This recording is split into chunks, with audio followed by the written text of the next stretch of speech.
Thank you. Channeling my inner Ospit here. It's very big. Is it under Raid Legacy or Raid Shadowlands or what? Like? There's a pre-made custom groups. Oh, custom.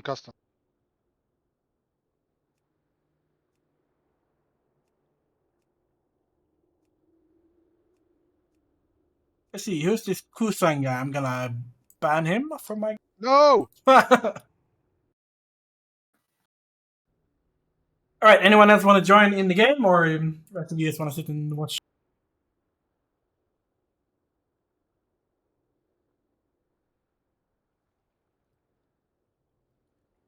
We're not hearing any yes, I want to join game. I'm assuming everybody's happy with what they're watching. Alright, we have an absolute fuck ton of bosses to go through, right? So we're not gonna spend too much time on more of the easy stuff. We're gonna go through some basic abilities and stuff like that. Looking at the first, so at least potentially, obviously, if we have 2 raid days, the plan is we're gonna try 3 hard modes. This is the hard modes that most different guides, not only one, have said is most likely accessible for guilds like ours. Week 1, and that's going to be Thorn, which most people can kill, even like the 1 day that guild 3 hour, raiding days. We're gonna attempt Freya, and we're gonna attempt Yogs Run 1 Light. The reason we're gonna do Yogs Run 1 Light is that it can be done week 1. And if we feel like we're running out of time, it's also the easiest boss to then just switch off hard mode and then kill and be done with it, right? So even if we spend a couple of hours wiping, it's gonna be good progress. And if we can't do it, we can switch it to normal mode and kill it.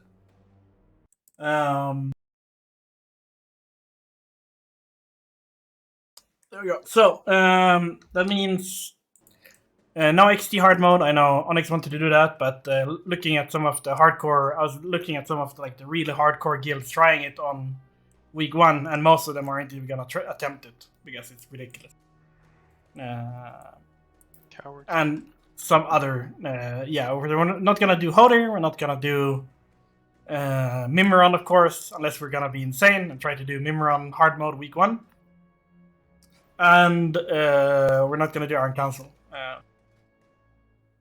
Vesex is a weird one, right? Because that's more of a healing fight than anything else in that, in the entire raid. Like, what your healers do in that fight is more important than any DPS throughout the entire hard mode. So I don't know exactly when we want to attempt it. We could do probably week 2 or week 3. Because for DPS, it's basically, for all the casters, you basically is 1 for 6 minutes and then you DPS. And I'm not even kidding, you don't want to spend any mana because, we'll get to that when we get to that. Welcome to Ulduar. We're in a nice dome, protected by mages. The first fight is probably one of the most infamous fights in the entirety of Ulduar, or in Wrath, honestly, which is vehicle fighting. Everybody loves vehicle fighting. Which means obviously you can't play a character.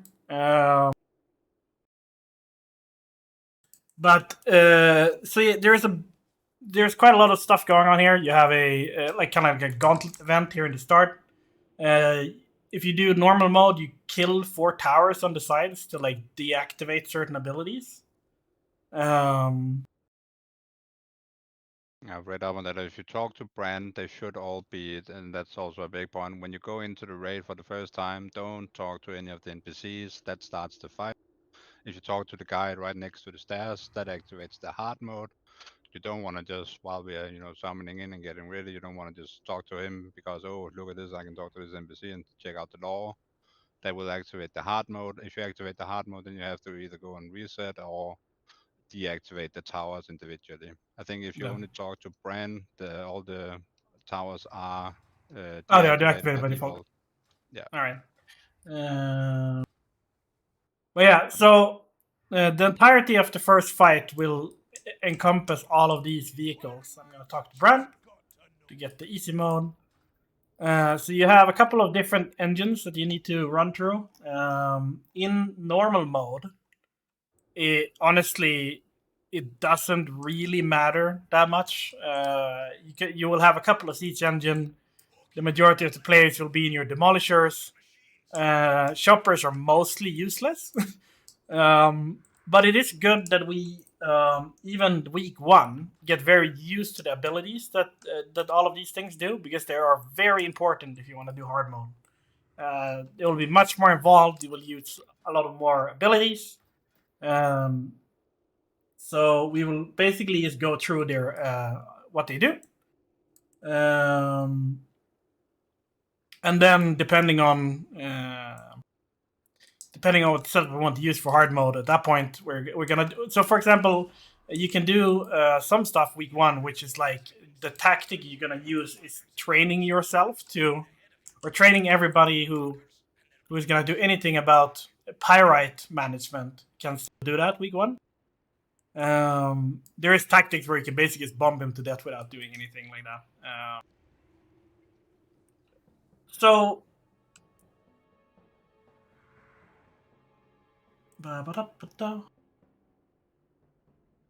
The two big vehicles is the Demolisher and the Siege Engine. The Siege Engine is more of a You need to be 2 tank people fighter. in them, right? Yeah, the not Siege in Engine, normal. Nah, but in the Siege Engine technically has 4 seats total, 1 driver, 1 gunner, and 2 passenger seats. The passenger seats can't do anything other than be passengers. But the Demolisher and the Siege Engine both have like gunner turrets that you and will need, at least on hard mode, to have a person occupying and shooting down. They have anti-air stuff that can shoot down the ads in the air, and also the pyrite barrels that is used as ammo for the Demolisher. You kind of need to have an extra person in the demolisher, because otherwise you can't refill the pyrite. Yeah.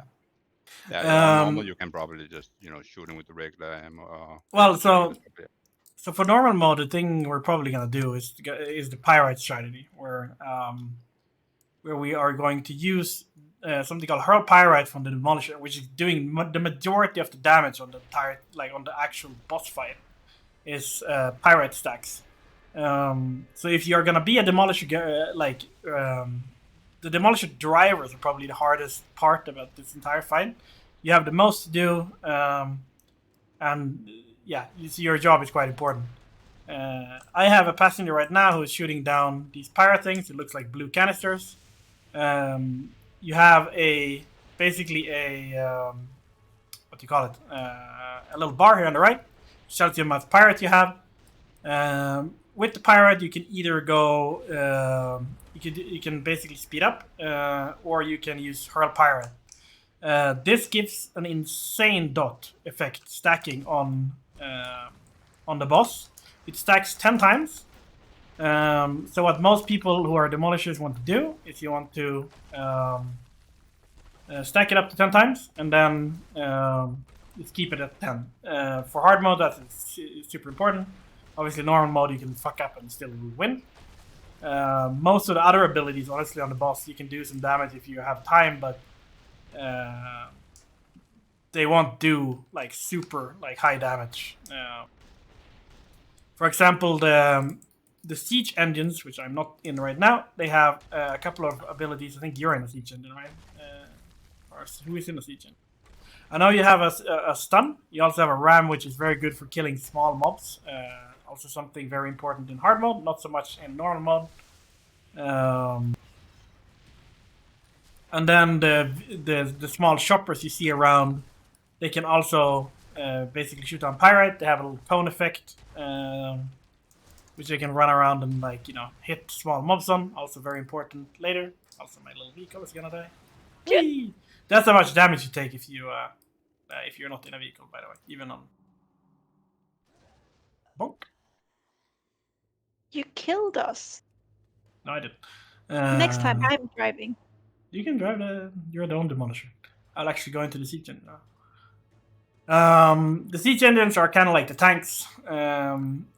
You have basically an electroshock, which prevents an ability on the boss being cast. You have steam rush, which basically is make you go fast. And you have ram, which does very low damage on the flame leviathan. but does a lot of damage to small minions. Also not that important unless you go hard mode. I'll take the siege engine over to the boss. We can actually start the fight. Pre-fight, you basically just do this gauntlet. You destroy these towers, which the small defenders come out of, to stop them from hitting you. And then at the end of this corridor, you're gonna have the giant tank called Flavor. Some basic stuff. It's a giant tank. It has no threat table. It's just gonna chase around different targets. It's slightly faster than you. So if you have if you're a siege engine and you need to use Steam Rush, for example, to get away. If you're Demolisher, you probably want to use some of that to get that speed boost, to fly away as well. It does gain movement speed over time, so it's going to be faster and faster and faster. That's also the reason you have the stuns. I don't think you really need to do the stunning in normal mode, which is a thing you do with the Demolishers when you load in your pass and you shoot them up onto the tank to kill some turrets. And when the turrets are down, he gets stunned. In normal mode, you also have the flame vents, which is what the siege engines are about. This electro shock stuns that effect. If you don't do that, you'll basically wipe the raid very fast. And the soft rage is basically just trying to kill him before you lose all your vehicles.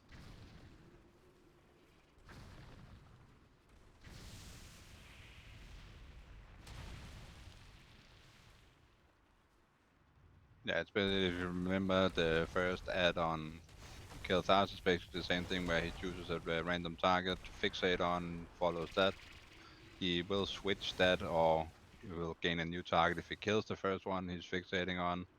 So it's also the thing of where the siege engines need to go away from him just before he switches target and stuff like that. At least the normal mode strategy I was looking at did not do anything with the actual turrets. Like, they didn't use to shoot up people on top. I think you can still. And it will obviously help if you want to do that. Because it does stun the boss and he takes a shit ton of damage when he's stunned. But that will, I guess... I mean, it's good if we... For range. Yeah, it's mostly reserved for range classes, because when you're up there, you can't move between it. It's not that evolved yet that you can switch seats, but when you get long... I remember doing that as a LSA man. Since you can shoot all three of them, the chain will jump to all. It's also very bad for being a hunter, because you usually are too close to the mobs to hit them. Yeah. So it's usually casters that sit in the gunner seat of the Demolisher. Yeah, and I mean, it's something we should probably just try. So this is the boss. He activates the second you have killed the last ads. So you see he's going to start chasing around the Demolisher. And the turrets on top of him is what's shooting out these things that then either kill players on the ground, and it does native damage over the fight. I disconnected. Yeah, so you can see it on there that he's gonna chase around the target, siege engines follow his ass until, they see the fixate is about to change, and DPS, the little choppers drive around and place down the tar pools. They can shoot up behind them to keep a good slow effect. And the Demolishers try to gain range and just hammer away at them. The tar effect is also exceedingly important, probably one of the most important things when you go to hard mode. Yeah, use that to kill the lands. Yeah. Yeah, so... this is what happens if you don't interrupt. Exactly, this is what happens if you don't interrupt. I do not know how to give out the pyrite. I can pick them up. Somebody on the Demolisher needs to pull it off you. Oh, okay. If I can remember correctly. Yeah, you can only stash it in your side passenger carriers, but it's only the Demolishers, the catapults, that really use them. The gunner can reload the vehicle with those barrels and give the driver more ammo to shoot. So it's a really Did he die kind of anyway? supporting each other. Yeah, as we shot I him. shot him. We did it. Can the shaman rest, please? The Is that door next to you? Let me find the Also button. very much like the rest. But yeah, So on normal mode, this fight is basically the Siege Engine players will just tail him, be ready with their electro thing, just hit the boss as much as you can. If you're in the kind of like the passenger seat, you have two abilities. You can either shoot the boss and you can shoot like the flying ad. Cannonballs is kind of like your shoot a boss ability. It's not super important. You do it in normal mode. It helps in heroic or in hard mode. Obviously, all damage helps. But it's good practice to just try to like shoot down these barrels that is like underground. Obviously, the demolishers will be the main damage dealers with the pyrite. They can also just shoot their normal abilities. It doesn't do that much damage, but it's kind of like you can basically kill this boss without even using the pirate mechanic if you want to. But it's good. It's good practice for the hard mode later on.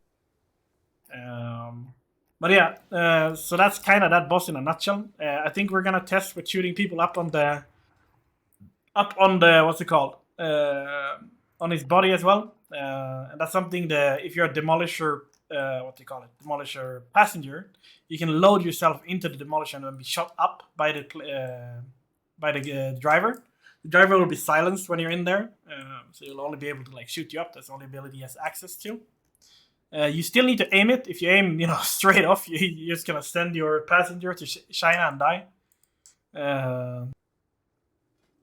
And when you're on top of there, what we can do as well, which is a very funny strategy, is you have one shaman that sits as a siege gunner, and then when all the players just come on, like jumped on top, he just jumps out. Bloodlust jumps back into his siege engine, and then all the players up top have Bloodlust. It's very good. But yeah, that's all we're gonna talk about Leviathan. Exceedingly easy boss in normal mode. Very hard in hard mode just because of how many things you have to deal with. Next boss is gonna be Razor Scale. Does not have a hard mode. Fairly easy encounter, 2-phase encounter, three-phase encounter. Phase 1 is an ad fight. You're gonna fight around this circle here. Basically is waiting on these giant like harpoons to come up. Phase 2 is a burn, kind of like a burn phase. The big dragon up there is gonna come down for a couple of like seconds, and the idea is that if you bring him down to 50%, he's gonna stay down while you still have that. And then phase 3, you just fight the dragon around the circle while he's trying to eat you. There's not super much to this fight, honestly. If someone want to start it, just to see the... So you basically have 2 different NPCs coming out. You have these guardians that's just going to be AoE'd by most of the players in the raid. Probably picked up by Onyx. They spawn fast. People are just going to be stacked in the center. You see these fireballs, so not too stacked. That's going to be on the ground. So we kind of spread out around this circle.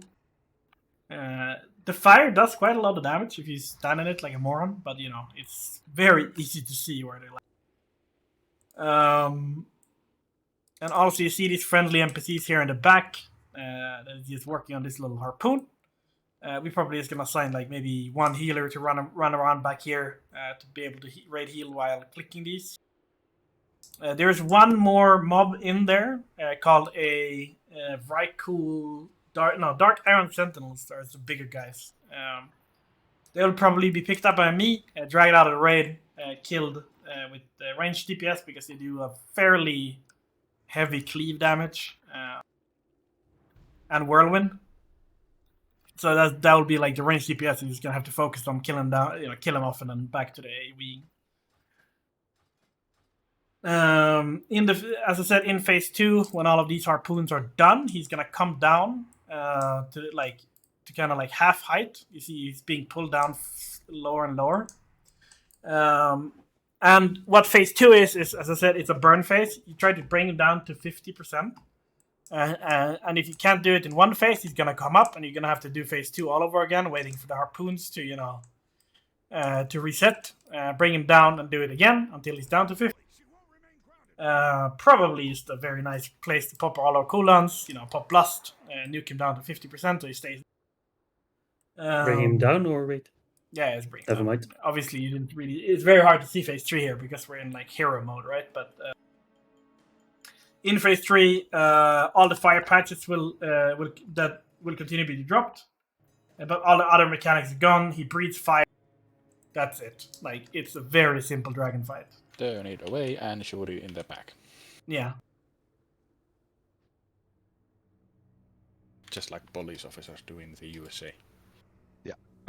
Big target. All right. The next fight is Ignis. Has slightly more abilities. Not as boring of a fight. Of his abilities, he has something called Scorch, which is a like frontal cone fire breathing thing. We haven't ever seen those before.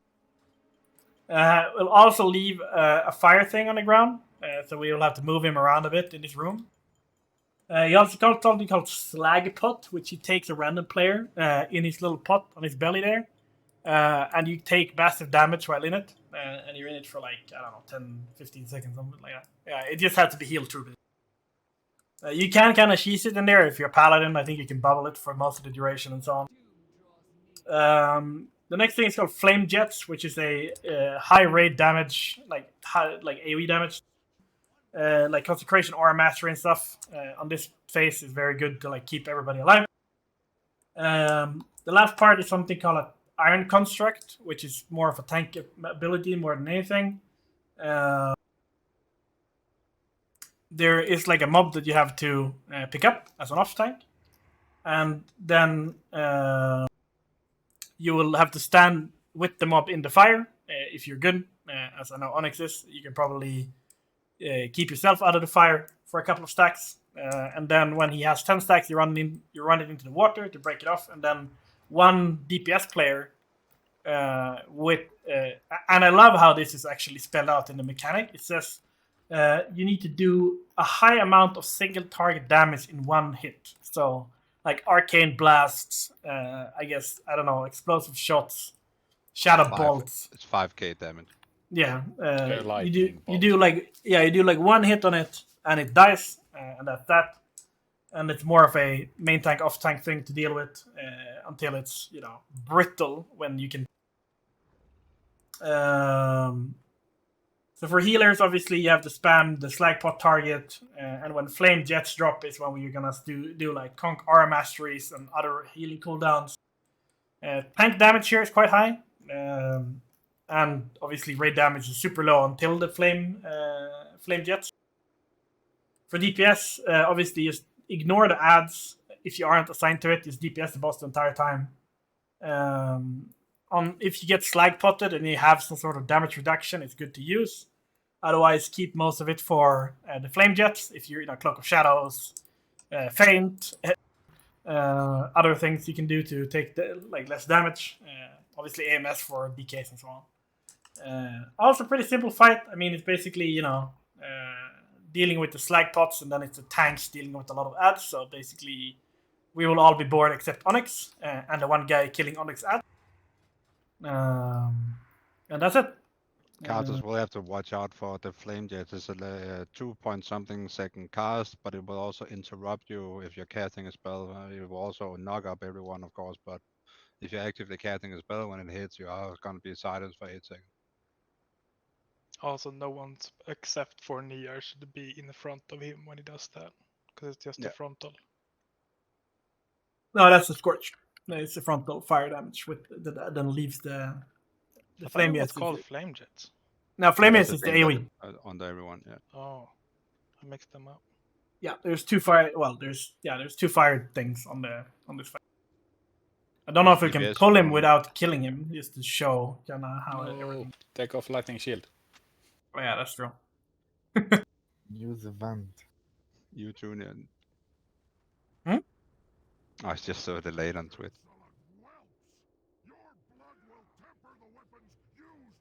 I just don't kill him for a while. I give a fuck. Oh. No. But I don't want to hit him at all because he's gonna die. So he's gonna activate one of the flame dudes or the iron construct. That's the Scorch. You see, there's quite a big fire area. And I got slag potted. Yay! Now I'm in the stomach.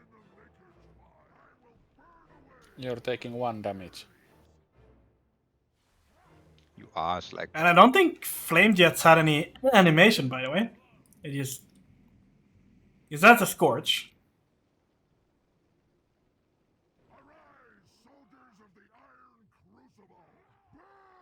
You see Onyx over here Onyx, is... try go into the water. It's all red.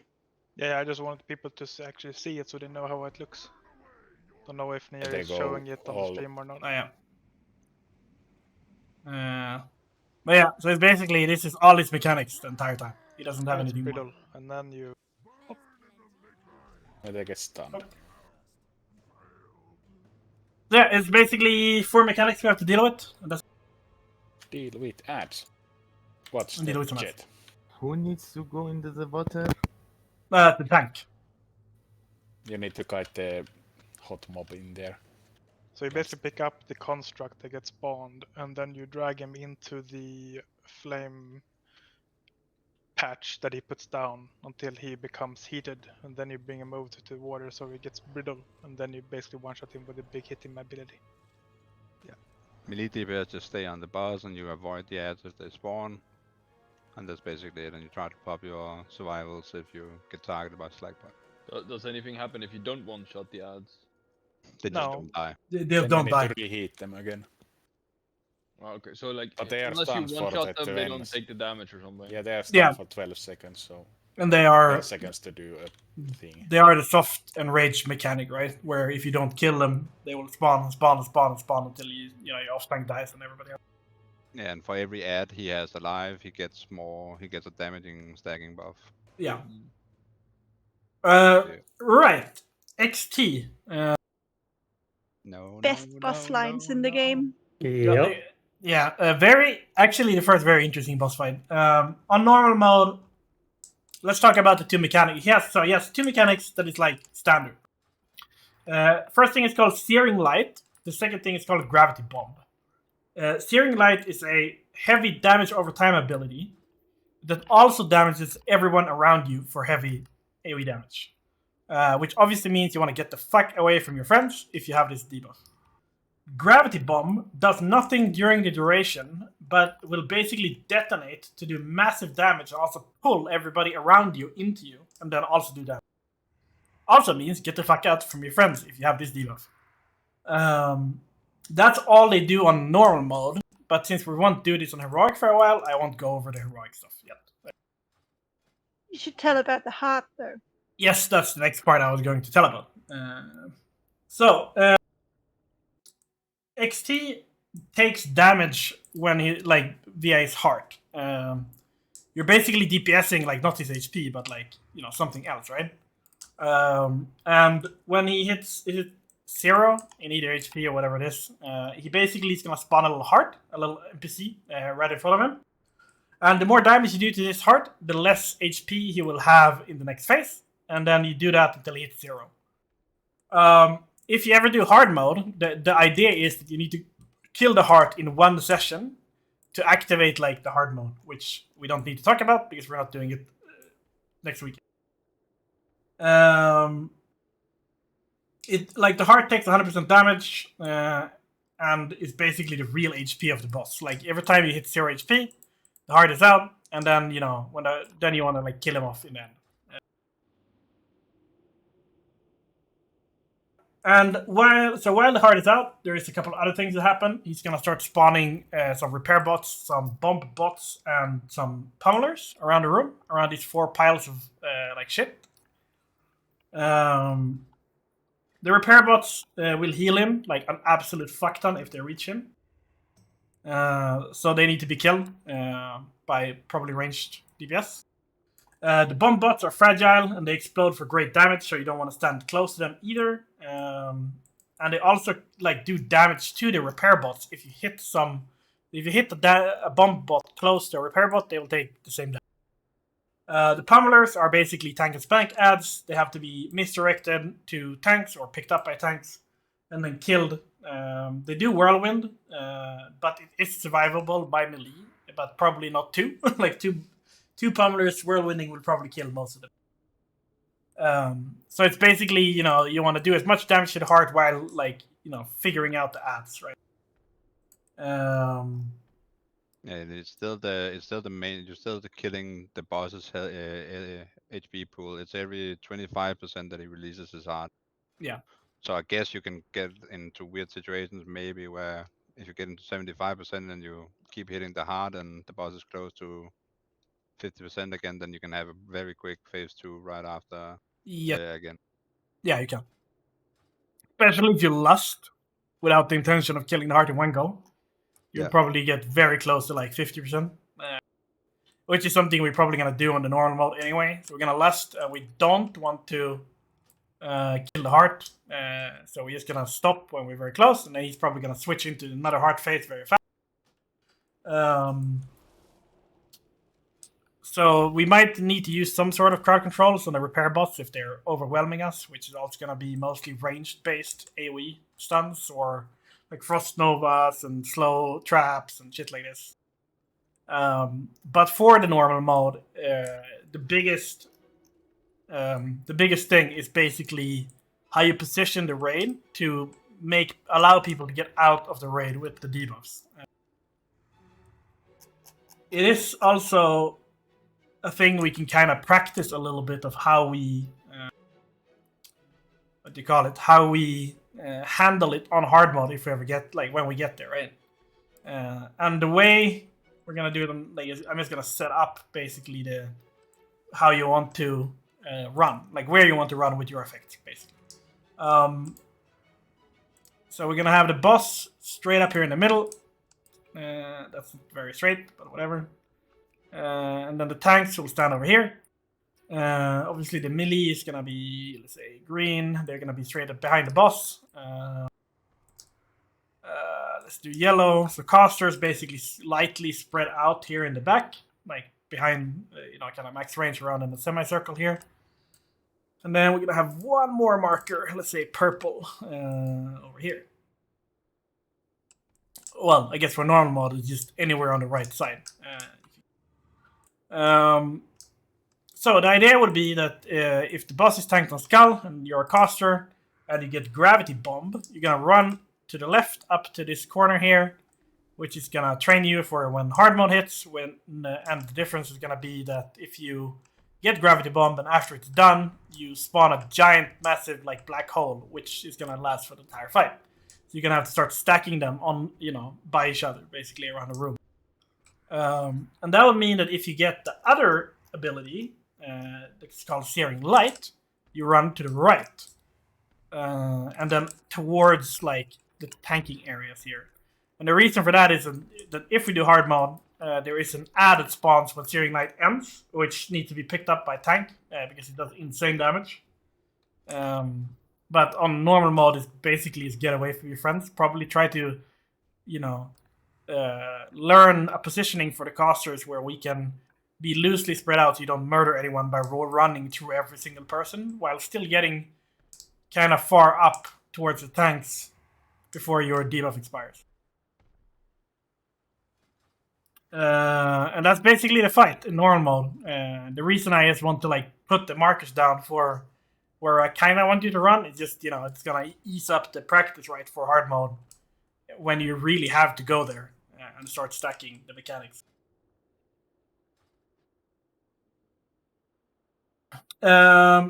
DPS priority for normal mode is basically just XT.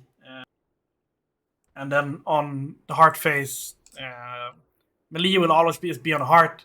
We might assign a couple of casters to all the mobs around to make sure they die. And obviously, the more DPS we can have on the heart all the time, the better. But we're definitely gonna have to deal with some of the ads. Let's pull him, someone, just so people can see the mechanic.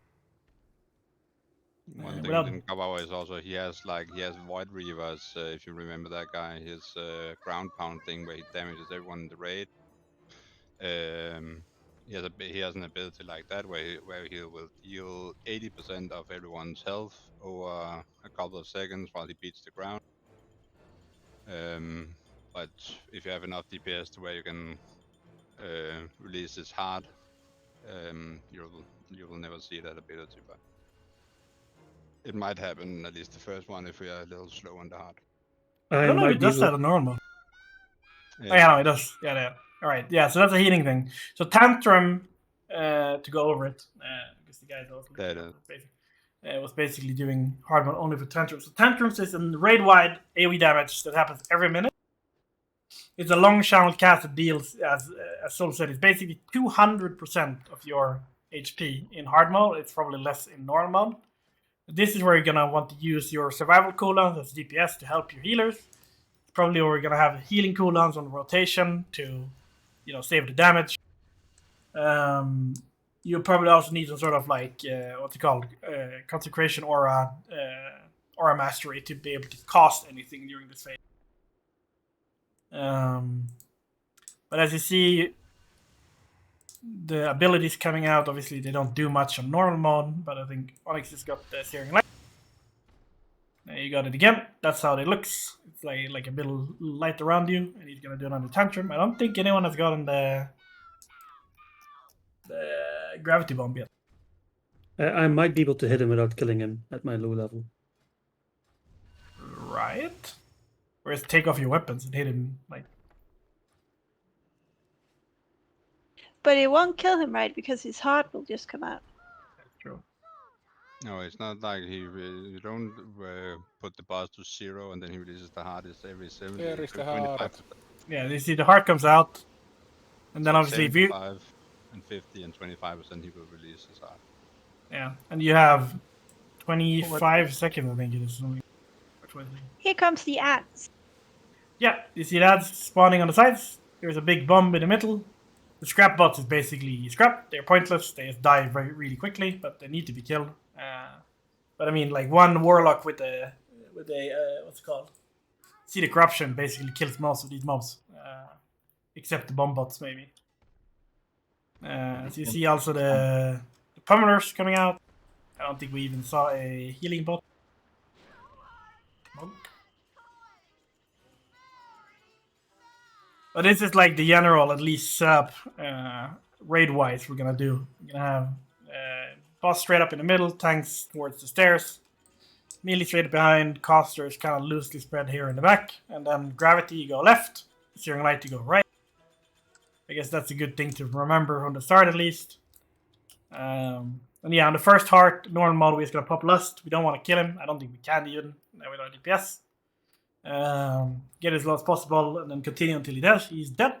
And then every Tantrum, if you have cooldowns that line up 1 minute exactly, it's very good. Otherwise, try to use them sparingly, like every other Tantrum or whatever, and so on, or line cooldowns up in a way that you're gonna take as little damage as possible to help our healers. After you kill this mob, or this boss, you're gonna go into the antechamber, which is kind of where Ulduar proper begins. Here we have a lot of options of how where we walk. On the right on this map is where Algalon is, which we don't have to care about because we're not doing all the hard modes required to actually unlock the boss. On the left you have Iron Council, straight up you have Cologarn, so let's go left. Since we know we're not doing Iron Council hard mode week 1, if we did, we probably would have waited with it for a while and come back after we cleared everything on normal.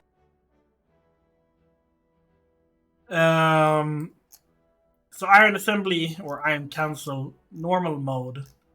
It's a 3 boss fight. Like you have 3 ads. You gotta see in kind of 2 seconds. You have a giant boy called Steelbreaker. You have the middle guy called Rune Master, and you have the small guy called the Stormcaller. They all have different abilities, and depending on which order you kill them, they also add abilities. So hard mode in this fight is killing Steelbreaker last. Easy mode is killing Stormcaller. And there's a medium mode as well. There's a medium mode as well that drops a key, which can start you on the quest, which require you to kill all the hard modes. Yeah, a lot of the bosses that actually have hard mode in this instance has a variable thing. Flame Leviathan as well, you can activate all the towers, and that's the hardest hard mode. But then you can also individually disable up to all 4 of those to make it normal mode again, but you can also just disable 1 tower, for example, and make it sort of a medium mode. Yeah, This is kind of like the 3 bugs in AQ40, isn't it? Yep. A little bit. Yeah. So, phase 1, On normal mode and medium mode, I think we're gonna do normal mode week 1, is to get it over with. Yeah, but everything except hard mode always starts with killing Steelbreaker first, the giant boss. But so yeah, let's go through phase 1. Steelbreaker, he has basically a tank ability called Fusion Punch, which deals super high nature damage and also a lethal nature dot. Any paladin tank might dispel himself, or other people can also dispel. One thing, if you're a really good warlock, is you can also, and would also help us on hard mode, is to learn to use the dispelling feature of your Fell Hunter for this boss. Because on hard mode, the healers are going to have so much fucking things to do that dispelling the tank might not be one of them. To be fair though, I think Onyx is going to tank at least the first part of that hard mode, so he can dispel himself, but when I'm tanking, I might need a but that's basically all he does. He's just a tank buster, basically. He does insane damage on the tank. We're going to kill him first. Rune Master, so the middle guy. Let's mark them up in the kill order, I guess.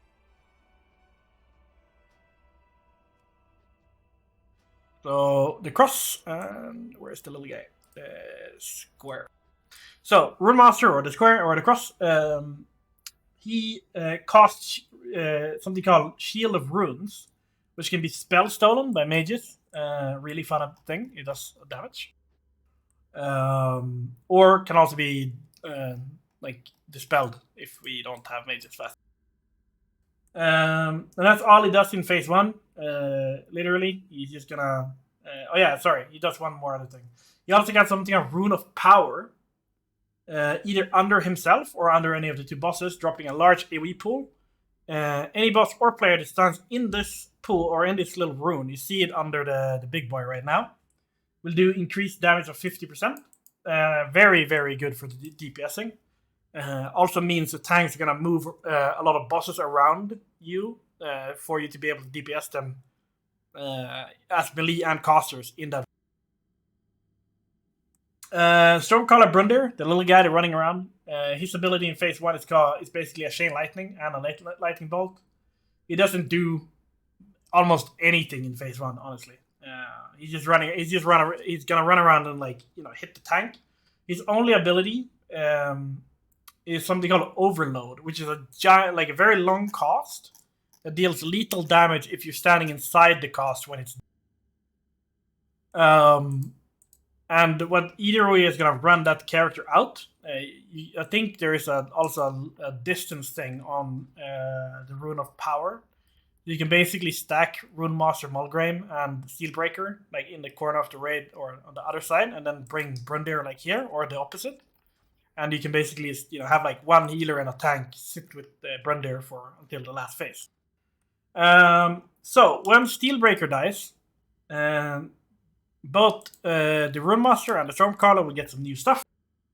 Starting with Cross, which will be our new kill target, it's now going to cost something called Rune of Death. It's a pretty large green AoE circle at the current location of any player, and it inflicts very heavy shadow damage under everybody who's standing in it. The idea behind this is basically that just before Rune of Death spawns, the raid spreads out, right? To basically hopefully not get it in the center where everybody wants to nuke with their little Rune of Power.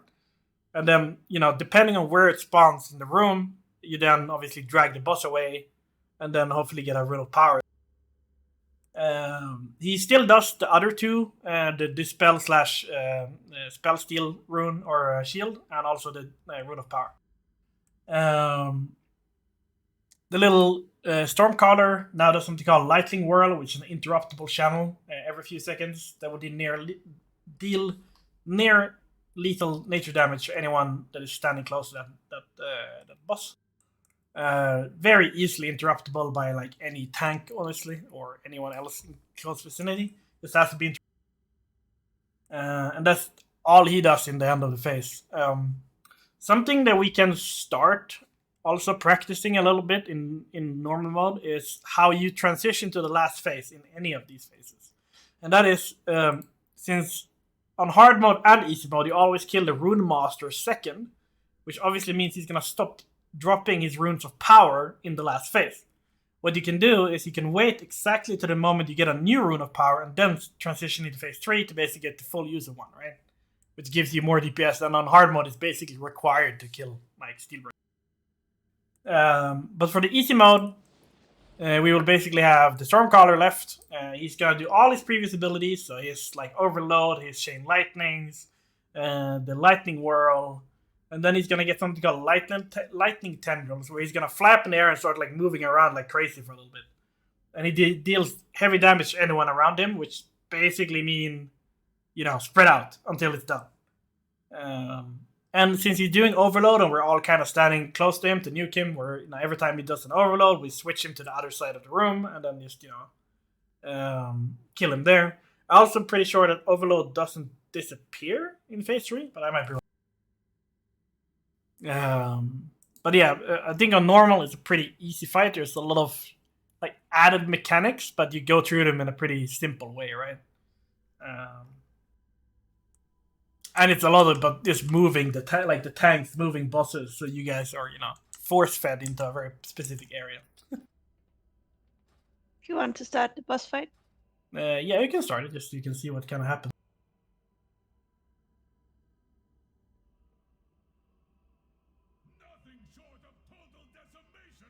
But yeah, there's basically no reason to put any markers down You because can interrupt the chain lightnings and lightning bolts.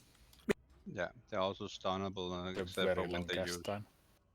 Two of the bosses is also stunnable unless they have their thing that makes them unstunnable. Yeah. Rune of power. Yeah, you see the rune of power staying on all the mobs right now. Obviously, you kind of want to spread them out, but we can't do that without killing them. What you do is the Raptor's doing is trying to position the mobs so they're just outside the rune, but everybody else is in the rune can DPS the bosses. That's the overload. Yeah, the overload is gonna do. It's kind of hard to see, but it does kind of almost one of these circles in damage. Like that's the radius.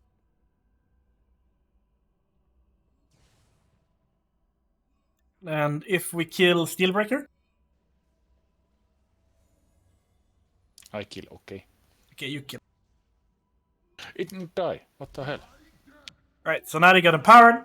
You see the kind of lightning whirl, the thing we need to interrupt as soon as possible.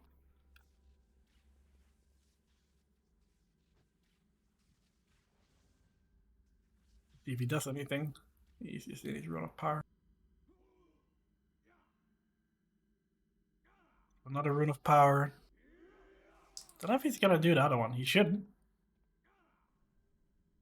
Whirl. Lightning whirl again.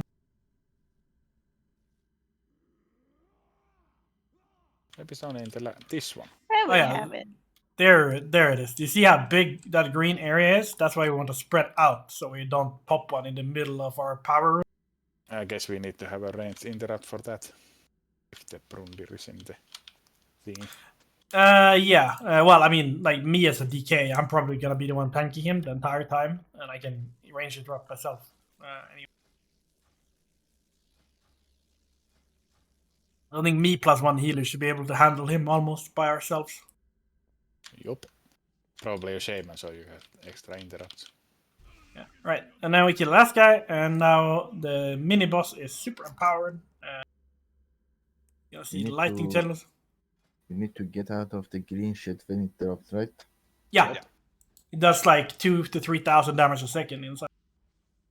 The green shit is bad, but the blue shit is good. Is he just drop where he's standing, or it's just drop on one player and after Green, one of the green bosses. green is dropped under any player, and the blue one is dropped under a boss. So if you get green, you need to position yourself good, right? Well, so the idea is that just before the green one spawns, with the timers, right, we all spread out. So we run out of the fun rune, and we spread out. So, for example, if I run over here, when you have the green one, and then I get targeted by it, obviously that's gonna hit the corner, so I can run out of it, and we're free to use the entire room and the runes. This is the bad boy. Yeah, so this is also gonna be a spread out mechanic where you spread out and just try to run away from him. He's gonna basically focus a player and run after them. which is gonna mean a lot of healing required on the person he's like actively chasing. Seems like he's changing target as well. Yeah, he does very often. So if you are getting chased by him, you need to go somewhere when other players are not there, right? Yeah, I mean, I wouldn't run into like the entire melee stack or something. Yeah. This guy shouldn't do that much damage. He's like wasting most of the time just casting chain lightning with 5-second cast time. Yeah, he's very. So that's So why yeah. it's easy. That's the Iron Council. We are 5 out of what 16 bosses in. It's 40. 14, yes. This is a long raid, guys. Very long rain. That's why I'm trying to be pretty speedy on the shit that's just normal mode, because I don't think we're gonna have too much of an issue with it. I'm gonna spend a little bit longer time talking about the 3 bosses we're gonna do in hard mode. Especially Freya, because attempting Freya is just a giant control phase. Like it's a long time you're spending controlling different mobs and killing different mobs in certain. But yeah, let's talk about the next boss, which is Colagorn, or the half-man dude. Bridge boy. Bridge boy. So this guy is basically 3 mobs in one person. His right arm, which is on our left, yeah, this is gonna get confusing really fast. And then his left arm, which is on our right. The arms do different things. And killing arms does also damage Colagorn quite a lot. So let's go through some of the mechanics. The fight ends when the chest, so actual Colagorn, dies, right? Colagorn Prime. Exactly, Colagorn Prime. So his right arm, so which is on our left, its abilities is called Stone Grip. It's gonna grab 3 random players, incapacitating them, and do heavy damage. If you do damage to the right arm during this, he will release them after a while. So it's always DPS priority number 1 that when anyone gets gripped, that every DPS turns and starts killing this arm. His left arm, which is on our right, yes, this will get very confusing when we're in the is doing something called Shockwave, which is like a heavy instant raid-wide damage. And that's basically its mechanic. Removing both arms will disable. So removing any of the arms will obviously disable the abilities for a time while they are regenerating until they are back, right? And if you kill both arms, Colagorn will do something called Shout, which does heavy raid damage until one of the arms are up again. So the idea is basically that you want to kill one arm and then you don't want to kill the other one until it's back, right? So you want to have one arm up all. The way you usually do this is you DPS the left arm and only hit the right when someone is gripped, and then you go back to the left arm and hit the right. Multi-dot classes here is obviously really fun because you can always have dots on Colagorn and the left arm, for example. Let's see. He also has something called. Oh yeah, sorry, I forgot. When you kill one of the arms, you're gonna spawn small adds called Rubble. They have very little damage. They do medium amount of damage, but you can kill them really fast with AoE, like whirlwinds and shit if melee are close to them. Or like any one Seed of Corruption or something. They also, no whirlwinding. The only ability they have, the Rubble, is a small radius heavy AoE damage. So they should be killed by ranged players, and melee should get the fuck out of their way. I need Rubble. He has a tank ability, it's called Thunder, which requires a tank. And that's kind of it. And then he has something called Focused Eye Beam, which is his last real ability. And it's, I guess if we pull the boss, it's easy to see, but it's like 2 laser beams coming out of his eyes. And they're just going to follow you around. So you have to run around in the back, trying not to hit all the other players. While, not dying.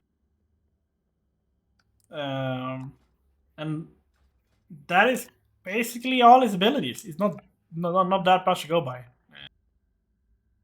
I don't even know if I can hit one of these arms without one-shotting it. I can. With your weapon? Yeah. Alright, go.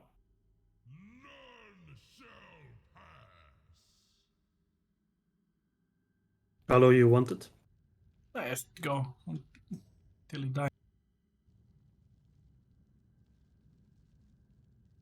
Oh yeah, it's the if no one is in melee range with him, he's gonna do this breath as well. So that's basically just having a tank standing straight in the middle. But since I don't want to hit him, so yeah, now you see the rubble coming out. This is gonna be killed by ranged. Otherwise, we very sad path. And there now you see the squeeze.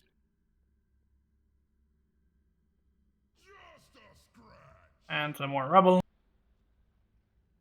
I don't remember exactly how long time or how much damage each arm does, but I don't think it's like 45% as this. I think it's about 25-30% per arm. I have no idea. And now we have a new teleport blade. And then after you kill him, you can basically just walk over his corpse. Because, you know, one shot. He's a breach. Alright. The one boss in here I've never ever learned the name of. I always just call her Crazy Cat Lady, because that's what she is. It's a boss that basically patrols around this new circle that we have, where all the other bosses we're gonna kill in this raid almost is. So you just kill her first, because I have definitely seen raids that it's like, no, let's sneak by her, and then you pull her. This boss have very few mechanics. Honestly, the hardest part about this boss fight is the pull. The Sanctum Sentries that is walking with her does obscene amount of damage if they hit like the target they jump on. You can do kind of fun stuff like pulling her with like a hunter who stands like out of the way or something to not get hit by this first ability. Otherwise, if you want to pull her as a tank, you basically need to pull all your healing cooldowns plus probably like pain suppression and whatever just to survive the damage. It's basically a fight where we want to kill all the sanctuary the sentries first, and then go on the boss. They don't have many mechanics. They basically jump around until you kill them, and then she will also spawn more during the fight. But they are slightly different. They're called defenders, not sentries, and they will also just deal damage and leap around the players. The boss itself has a fear. She fears the entire raid.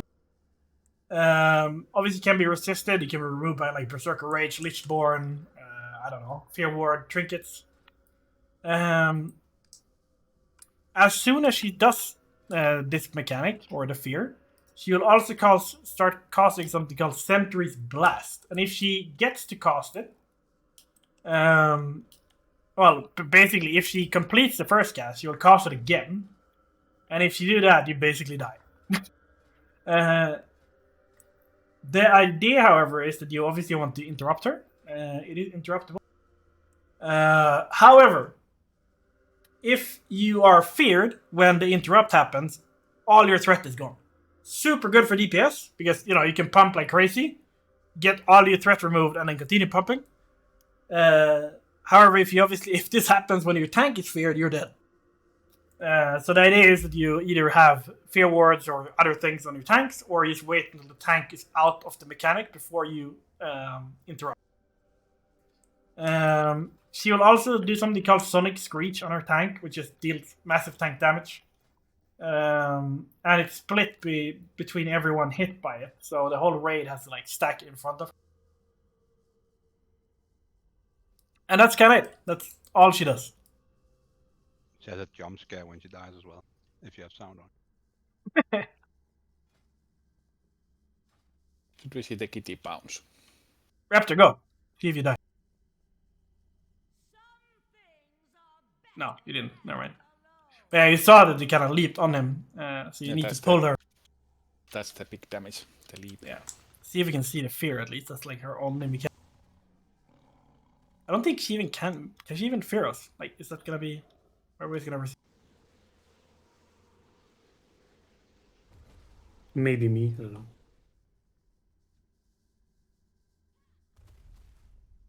Bonk with the hammer. Worm She's Guardian. doing something.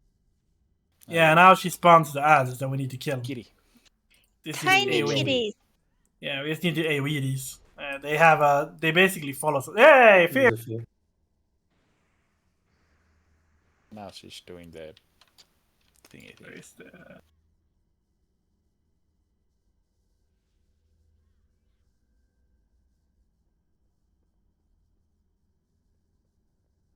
Right, let's kill her off.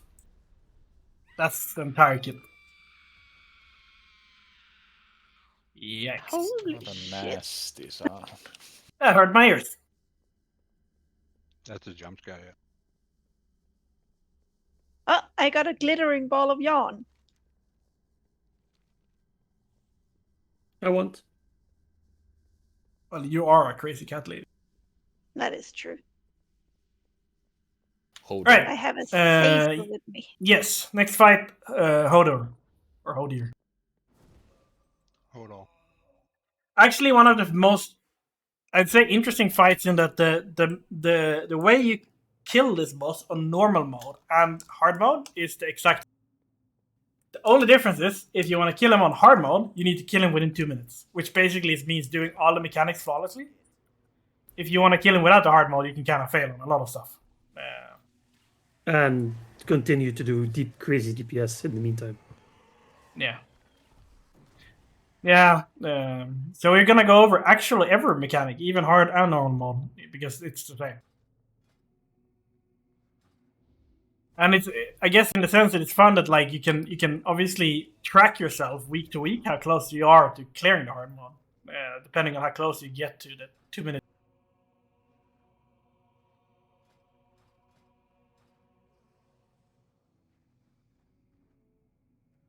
This is one of those caves you shouldn't wander off alone. Yeah. Snowmans will spawn all the snakes. You It's can a see very those nasty little. place. Yeah, you can see those little snow piles. You don't ever want to get too close to them. It's only really the tanks. And should move close to them if ever. But they will aggro and start sending out mobs.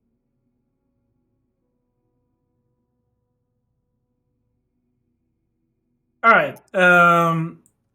So let's start talking about all these mobs you see here in front of me. That's called, they're frozen in something called flash freeze. These mobs, we have a couple of different ones. They do a lot of different mechanics. And if we want to ever clear this hard mode, we need to do this perfectly. One thing you can do, for example, on the pull is you can assign like curse of elements and stuff like that. You can also walk close to them pretty far. So you can stand here as a balance druid, basically like here. And the millisecond the pull timer goes off, you press Starfall. I have also heard, I don't know, this is unconfirmed, but I've heard at least from the PTR that you can distract HoU and then get all of them out and then start the boss fight, which is kind of buggy. That sounds like something you exploit. Exploit. A little bit different. But I guess we'll see first week how many people actually do that or not. So yeah, why do you want to kill these mobs or get them out of this like ice block thing? So we have druids, we have shamans, we have mages, and we have priests. The priests do some healing and they can dispel if someone fuck up. So they don't really do that much. Doesn't have a high priority ever to really get out either. The druids have something called Moonbeam. Standing in the Moonbeam, which looks like a continuous moonfire, will give you 50% haste all the time. Really fun ability. So obviously all the DPS should try to be, in as many Moonbeams as you can, most of the time. Shamans, when they get out of the flash freeze, give 2 people something called Storm Cloud. The player that gets the Storm Cloud buff will be able to run around and give that buff to about, 12, 13 people. It lasts for 30 seconds and increases your it causes crits to deal 135% more damage. So pretty crazy buff. Lastly, the two mages. They do something called Toasty Fire, which is kind of fun because it nullifies an ability that he does called Bitter Cold. But also, if you stand close to this little fire, it looks like they basically cost a little bigger version of a what's it called, fire pit that you can spawn as a cook. So if you stand close to this thing and hit the boss, you start stacking basically a fire debuff called Singe, and it stacks to I think 30 times and does crazy damage on the boss if it's stacked. This is something you can do with like non-DPS though. If you have hybrid classes like I've seen a lot of people use like Disco Priest smite spamming here, or like Rest of Druid's Moonfire. You just stack the buff up to 30. Yeah, so they do 2% magical damage per stack. So it's a very good thing to have. Let's go back to his abilities though. He has 1, 2, 3, 4, 5 different abilities. The first one is called Bitter Cold. It's kind of the same idea as for the fire, for the campfire you just talked about. Yeah. You can have DPS stack it up with fast spells, and also maybe it's good to include that like you want to stand close to the fire, but you don't want to never stand too close to it, because so you don't like take it out with the frost thing from above. Yeah, I was gonna get to that part when we go to the frosting, but yeah, that's true. The boss have an ability where he launches an icicle down on the ground, called Icicle. It will show you as a pretty like big like obvious marker where it's gonna, and then a few seconds after it lands, and if you stand on top or like under it still, you're gonna take absolutely fucking crazy damage, and you're an idiot for standing. However, icicles can also make stuff like the fires like not good. So what you want to do is, if you're gonna be stacking the debuff, is standing just so you get the fire debuff from that campfire, but not closer than that, in case icicles spawn. But yeah, let's go back to boss abilities. The Bitter Cold works the same way as it does in the Nexus, where you when you're not moving, you basically gain a stack, and removing the stack, or moving removes the stack, right? And it does increasing damage depending on how many stacks you have. Those small campfires I talked about that the mages spawn will make you immune to this ability. I mean, the best thing you can have as a DPS is basically a Moonfire Beam and a little thingy next to it, like the little campfire. And yeah, so then you have the icicles that just spawn randomly around the room. Just avoid. Then his really big ability is called Flash Freeze. He's going to start casting this, and then you will see a giant version of the same kind of light blue circle as the icicles. You do not want to move into it yet, though. You want to wait until it spawns. It spawns like it looks like a giant snow pile. And when it spawns, you want to get onto it instantly. And if you don't, you get frozen, like these guys do. You basically get the same ice block, and your friends need to get you out.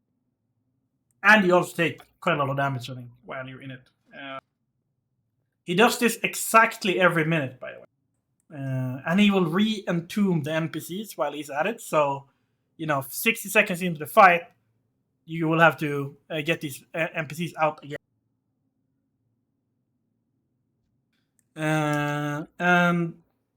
So after Flash Freeze, there's two things that happen for the next 20 seconds. One thing is called Frozen Blows, which is a tank ability, and that's for the healers. He's gonna basically smash the tank for the next 20 seconds with insane frost damage, which means most of the stuff that the tank do can't really avoid it. He can almost basically one-shot a tank at this point. At the same time, he will also start doing damage to the entire raid for the next 20 seconds, like just native AoE damage. And then the last ability he's doing is just called Freeze, and he will just randomly freeze a player in your and you can dispel this as a caster. And that's basically all he does. You free the mobs, you nuke him as hard as you can, and you see how close you get to the... So Raptor, if you want to go ahead and pull.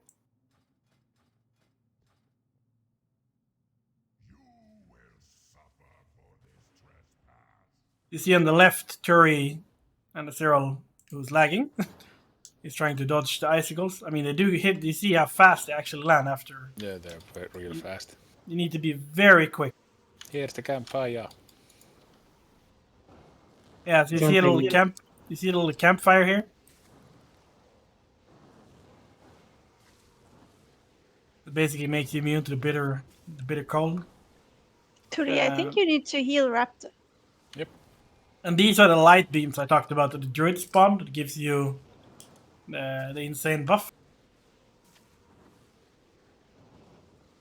I guess we just have to wait for a couple of more, like 20 more seconds before we get the flash freeze.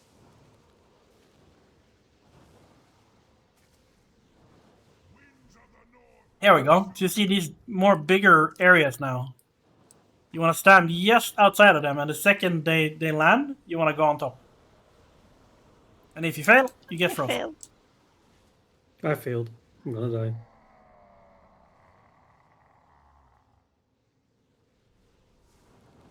Yeah, that's basically the fight in a nutshell. It's very high. Like, this is a really fun fight to DPS, I think. It's a really, high octane, like, You get so many buffs and you get so many buffs, and it's very much on you if you do the hard mode or not. Like, if you do the fight perfectly, you do the, you get your mob out you're assigned to, you move good, you don't fuck everybody over, you don't get flash frozen, then you get the hard mode done. That's basically it. you kinda need to do a bit of AoE when the mobs are frozen. If you can like leave and stuff. Can I get a rest from somebody, please? No. Also, I noticed that jumping removes 1 stack per jump, Yeah, basically. It's the same mechanic as in Nexus. Yeah, you can, as melee, you want to keep jumping up and down and be on the lookout for icicles, obviously, but you want to constantly be moving. Casters, if you're not near a bonfire, you want to take a step between each cast, more or less, just to clear a stack. But the reason I say this is because in the Nexus, I think you lose all your stacks at once if you move, which is not the case here. Yeah. All right, gonna start talking Thorim. Thorim is an arena fight, kind of like this. It's a 2-phase fight. This is one of the things we're gonna try in hard mode week 1. Should be doable as long as people just stack well and do the mechanics well. The first part about this fight is just killing these mobs in front of me. What a lot of people usually do is they take one of these mobs, sheep them, and then walk in on their first attempt to kind of like line up, where you're gonna stand.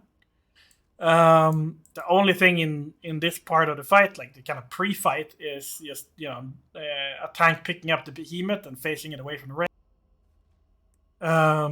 And once you have killed all of these mobs, the actual fight starts. We're gonna split the raid in 2. We're gonna have the arena team down here, which is gonna consist of mostly melee, a couple of healers, and a tank.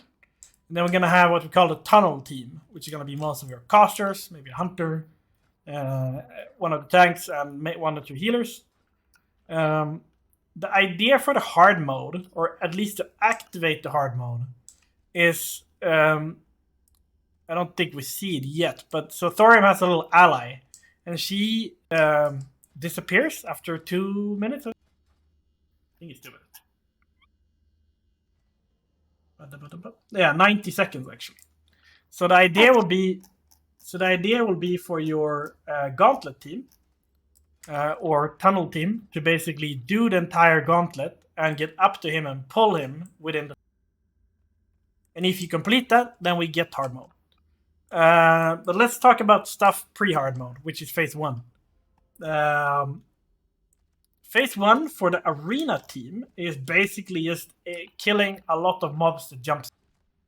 You have 2 types of mobs. You have champions, which do a whirlwind, and that's their only mechanic. It does quite a lot of damage. Also, it's like your priority kill target if you're down here. And you also have something called Warbringers, which is like low HP. They just do some what's it called? No, sorry, there's 3 mobs. Commoners are the low HP ones. They just interrupt if they hit and do some damage. It's just basically the tank needs to pick him up and then you kill him off. Warbringer is the last added spawn. You can have a Shadow Priest, or basically any priest, can mind control this ad. And if you mind control them, you can give a buff, I think, that does a really stupid amount of damage. Isn't it a haste or something? Yeah, it's like a haste. I don't know. But yeah, I mean, you increase the damage. But Yeah, but you lose the priest damage. that is true.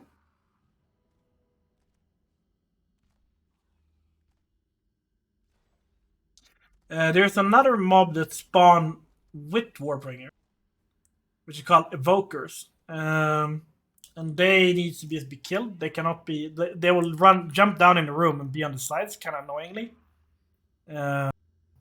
They are second priority to kill behind champions for the arena team. And for the arena team, the entire day of phase 1 is basically just kill shit until the tunnel team has gotten to the boss and pulled them. We should probably start this. Even though I kind of want to start it with the hard mode, but it's going to be hard because I want to talk about the tunnel. In fact, we don't need to talk about we don't need to show what's happening in the hard mode because it's just positioning basically. So the second you kill the last mob, this little lever is gonna be clickable, and in Rat it's like a 6-second timer. So that if you're the tunnel team, you want to stand here ready to go and run straight like as fast as you can. And in here we have these the Iron Ring guards and acolytes. This is probably gonna be Onyx who's gonna be tanking. They do shit ton of AoE damage, so as a caster in here, you don't want to stand close to them, and you want to try to kill them as fast as possible. For the healers, who's in here, obviously it's gonna be like pretty crazy tank damage from the start before the casters started killing them. And as you see in the end there's something called Runic Colossus. And what he will do is he will shoot a laser beam either on the right side of the room or left side of the room. So while you're killing these mobs, you also need to avoid the big laser. And then you're gonna pull him, of course. So it's basically obviously a race against time to AoE these ads down as fast as possible so you can get to the upstairs and pull Thorn. I don't know if you want to pull all 6 or 3 and 3. But I guess we have to figure out how much time we but yeah, so you see the laser beam is coming now, so we have to move left, not to die, and then pull him. Let's see here.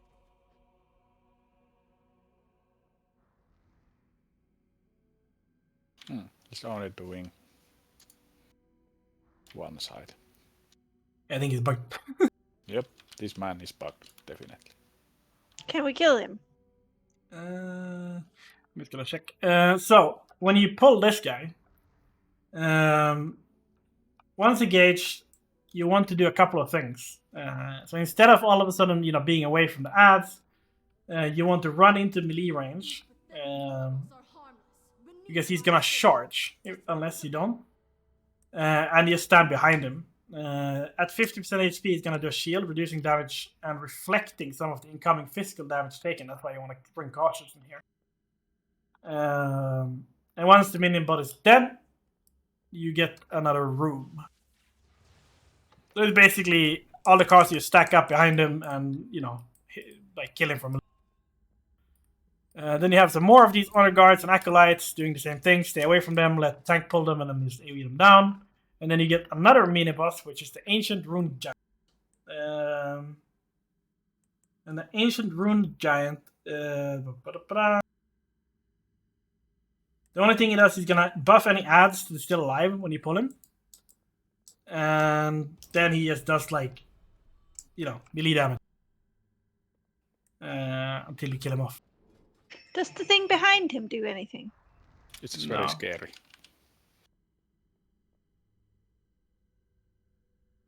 Okay, now we nuke. Pew, pew. But door opens. Yeah, the gauntlet is basically about range DPS office and to start paying attention to the guy in the back with sides shooting, letting the tank pick up the mark right. a little second before you start AoEing and then blasting AoE and keeping Don't run into the circles. and don't run in the middle like a zero. Yeah. That's trap. So the last room, the only thing that happens is there's traps in these center circles that stun you for like 20 seconds or something. So you just need to run here, with probably some speed boost or whatever, or blinks and yada yada. Attack Thorim, and then he's gonna jump down, and then you all come down into the arena room, and that's face. So.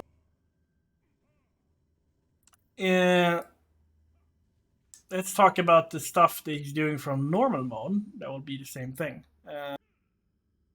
So you have something called Unbalancing Strike, which is a tank damage thing that does basically more and more damage every time he uses it. This is your kind of soft enrage. You're gonna swap tanks as well because it lasts a debuff on the tank, so you're gonna tank swap.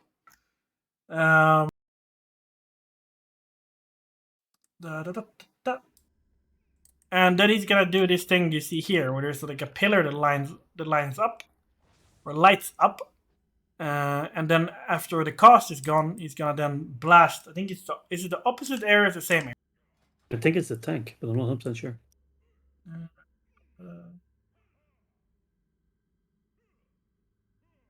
No, it's the same area. It's bugged on this.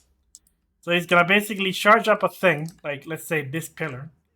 And you're gonna see it you see the lightning coming like now, right? And then in this area, if you don't run away from it, he's gonna do AoE damage, like in that section. I think he's just bugged in this area or in retail. Yeah, I'm facing him that way now. And the second thing is Chain Lightning. Chain Lightning is the reason why on hard mode it's very hard because it's gonna do a shit ton of damage. Which means melee. We're gonna stack the melee in, basically same way as KT. 3 basically pixel perfect groups in the center. And then we're gonna stack some range groups, around the room here. In a very specific pattern. You can have like probably your tank healers, so paladins and whatever else you want to have as tank healers. You can stack them over here because this is one of the safe spots that usually doesn't get that wall-mounted lightning thing. Because it doesn't have a pillar. On hard mode, what's happening as well is there is you're gonna have his companion is gonna be here. The thing she does that you can even do anything remotely with is called Blizzard. It works the same way if you've done Shade of Iran, which I'm assuming most of you have. It's basically a blizzard that moves around the room. You need to avoid this. You need to avoid it without, getting into contact with any other group that you might chain to death, right? So that's like the hard part about hard mode. Is you can't run straight into melee because then you might chain a melee team into a caster team or something. So you need to be pretty accurate in how you move away from this blizzard. Either to the sides, maybe a little bit to the back. You can go up front if you ask, if you run straight into a melee team and know that there isn't enough players you're chaining, to anywhere else. She also does a frostbolt volley. You can't do anything against this. It's just a healing thing. Increases the damage, the rate damage taken. We can't, interrupt it. We can't do anything against it. You can do things if you have personal cooldowns like AMS and Divine Sacrifice and shit. The last thing damage is very crazy, just in terms of she's spamming the frostbolt volleys and frost nova thing, and all the chain lightning, plus maybe at the same time, incidental blizzard damage. Yeah, there's a lot of things going on, and the pops is hitting harder and harder as long as the fight goes on. Yeah, it's a softer Get him range. He's just gonna hit. start, like, look at him now. Yeah, if you taunt him though, he resets. I think. I don't think we have a taunt, but We're gonna die. Yeah, his tank burst also reduces the tanks or the target's defense skill, so you wanna thanks up. the other tank wanna tank swap right away. Like there's no waiting around, because that one hit even after the unbalancing strike can just basically mean that you can get crit and crushing blow. Yeah. So basically, the hard mode for us will be just, you know, assigning ranged teams and healing teams around the room, and then it's gonna be quite a lot of, as Sul said, a lot of raid damage from different sources coming out at the same time that we have to deal with until we kill him. The main one is gonna, like, the one that will kill the most people is probably Chain Lightning. I mean, for example, if we have melees that are not standing in a pixel perfect group, and, like, you know, one guy walks here and then Chain Lightning's, like, I don't know, 6 to 8 melee, you're all gonna die. Like, it's gonna hit. And that's kind of it for the hard mode. It's probably the easiest hard mode in here, like, in the sense that, I mean, the other hard modes are crazy, but like this one is basically just about positioning and moving out of Blizzard, moving out of that lightning thing he did towards one of the pillars, without chain lightning people. That's it. And doing the gauntlet in time. Yeah, doing the gauntlet time, which I don't think is gonna be a giant issue for us either. No, we have so many warlocks and stuff. It's about having like high DPS. Yeah. All right. Well, we have 1 hour left. That's gonna be interesting. But let's see. Can I clear some treasure on Freya? Sure.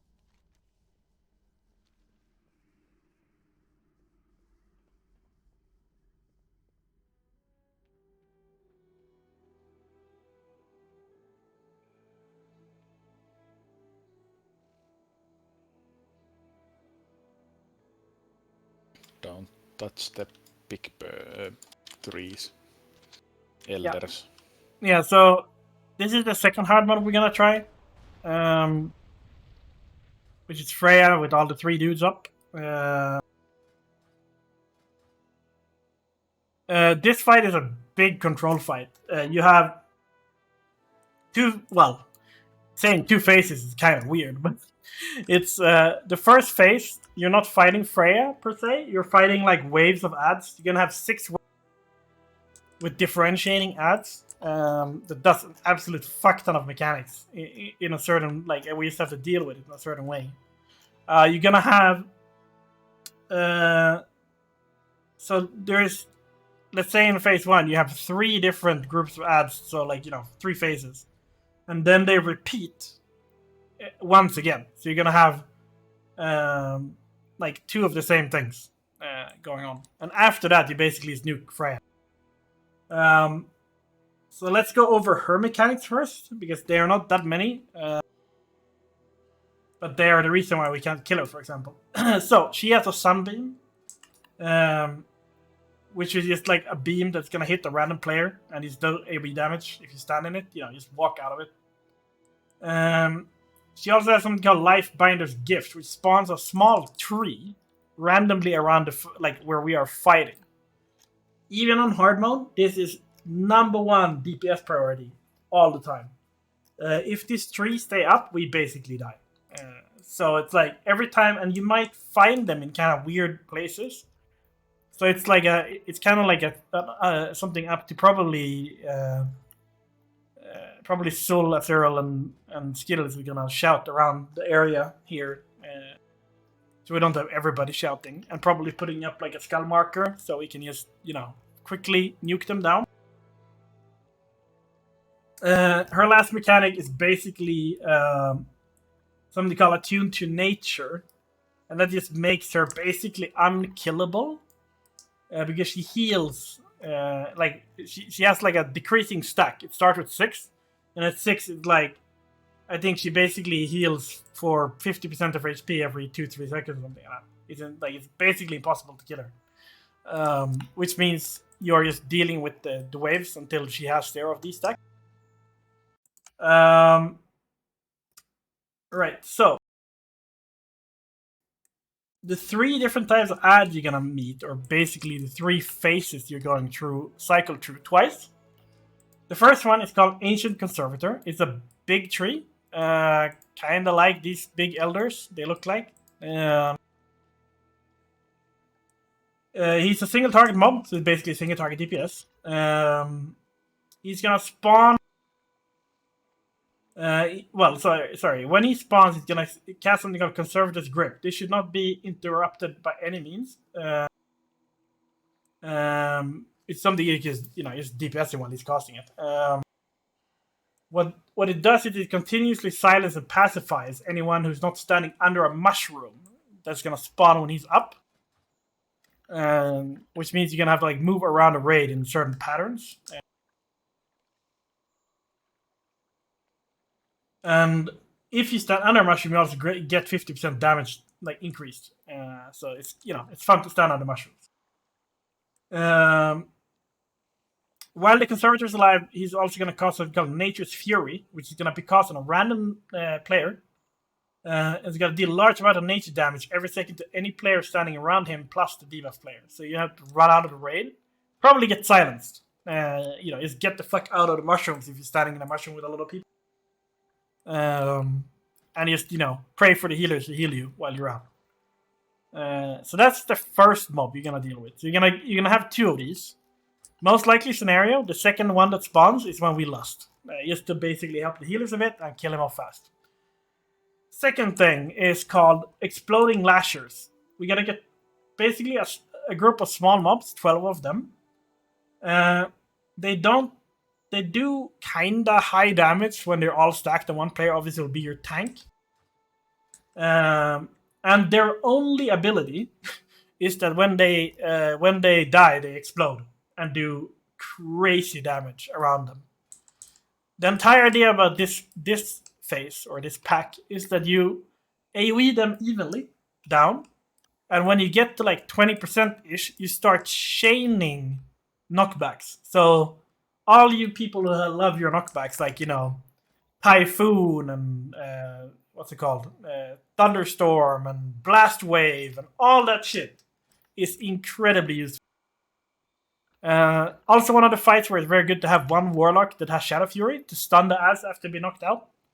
And then you just have to so let's say, let's get some markers down. Let's say that we stack up like here and start DPSing them, right?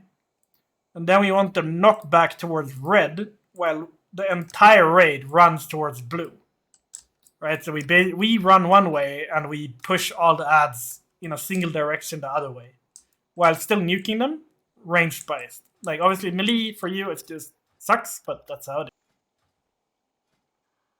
Because if you stand and DPS them as a melee, you're just dead. Well, I mean, when they get knocked back, right?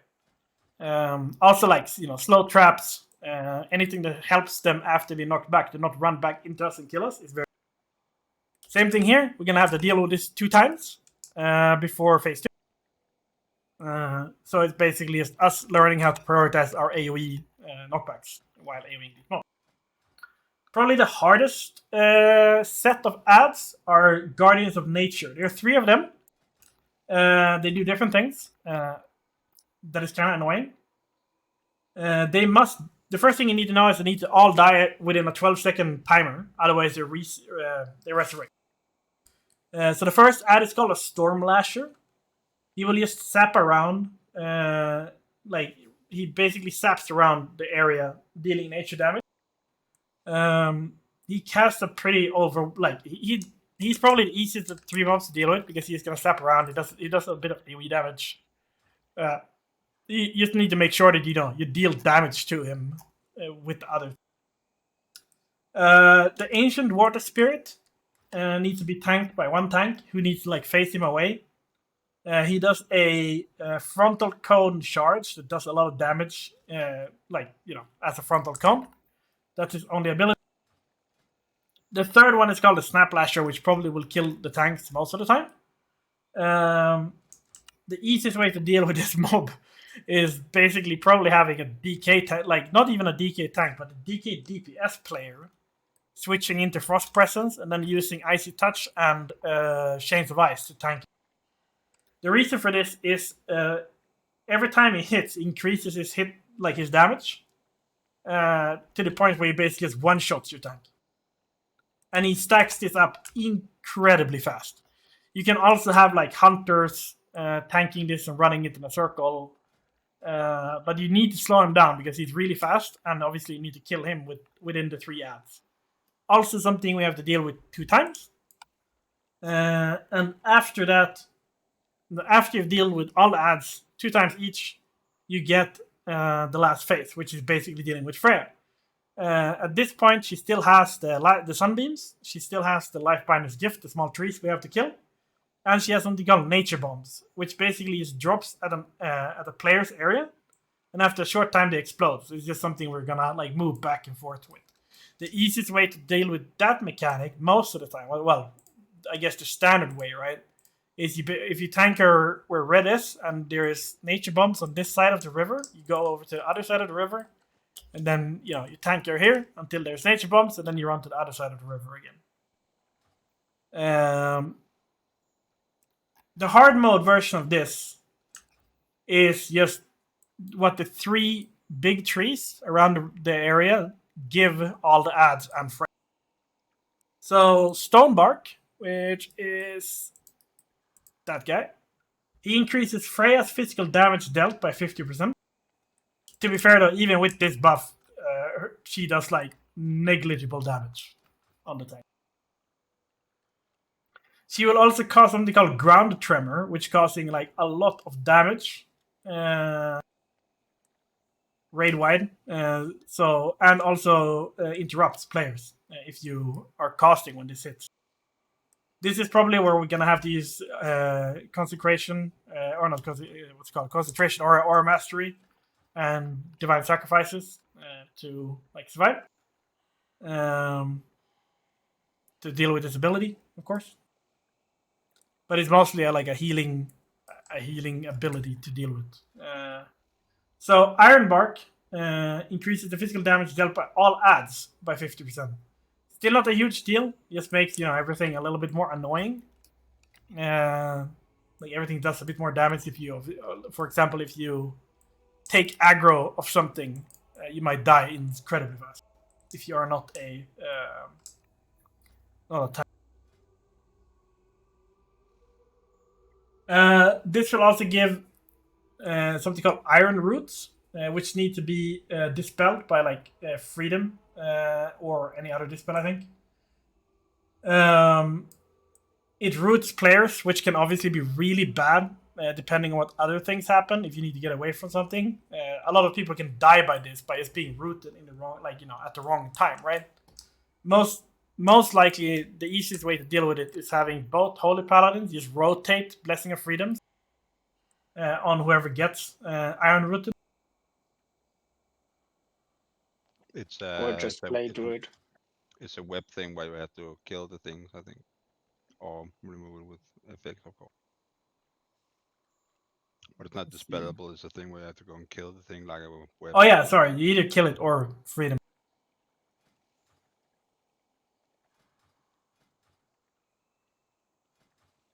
That's why I use the Freedoms, because that's the only way to get it off without killing them. You can also just shoot them down, just deal a little bit of damage to free them up.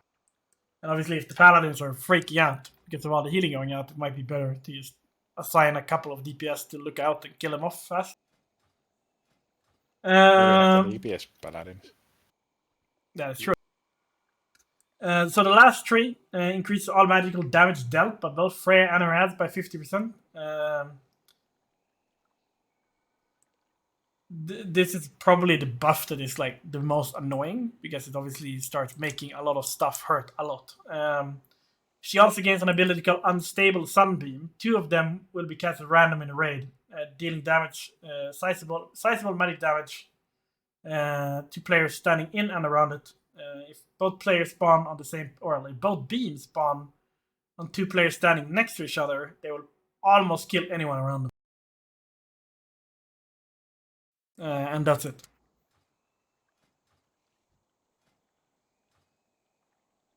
Alright, Raptor. Do your pull. Whole lot of stuff. Many mobs. Yeah, this is probably where we might like be our, this might be our actual progress fight of the first. It's just gonna be trying to kill her on hard mode. You see now, you see all the lashers. You want like probably your protection paladin to first get them all bunched up. Then you want to start AoEing them on a call.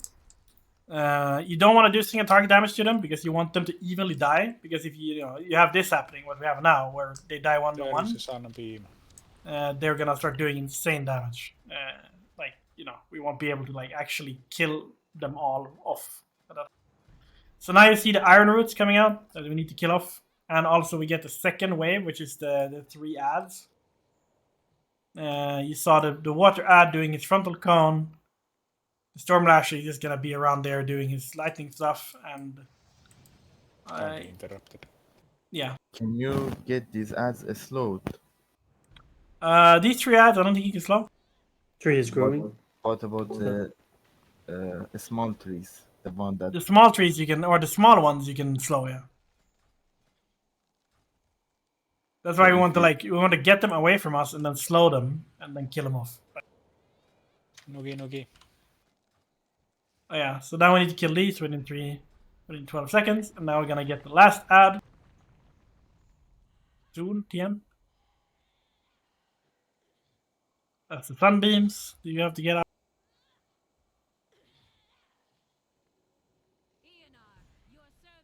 And here is the big tree.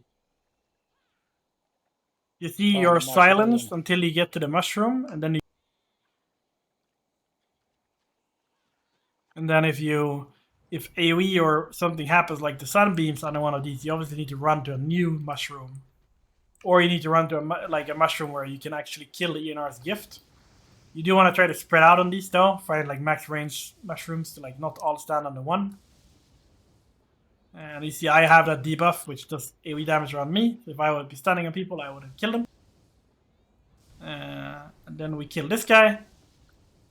And she's gonna have 3 of her debuffs left. You see now we get this pair again. The 3 ads. The ads are timed by killing them, right? I mean, you cannot get more than 1 at a time, I think. No, you mean the waves coming? Yeah. The 3 different waves. They are just hard timed. Every minute, yeah. You cannot make them faster, and you cannot make them slower. They're just hard timed. Yeah, that's true. But the randomness is basically you cannot have these detonating lashers 2 in a row. They will cycle through every phase or every ad phase once, and then cycle through them again once. The randomness can happen, I think, is where you can, for example, have the ancient conservator last, and then I think you can also spawn again first in the second round. Yeah. But yeah, it's doing all of these phases, and by the time you've done the last phase, or the 6th wave of ads, then you're just gonna start DPSing Freya. If you can get through the first phase with most of the people alive, it's gonna it's not like phase 2 is not usually where you wipe. If you get to phase 2, you should be able to kill her. There's another thing you can do in normal mode where you can because her healing is reduced by every wave. So what some people do is they kill 3 waves and then they pull Bloodlust and nuke her like crazy or something. I don't think you can do that in hard mode though. I think you'll just die.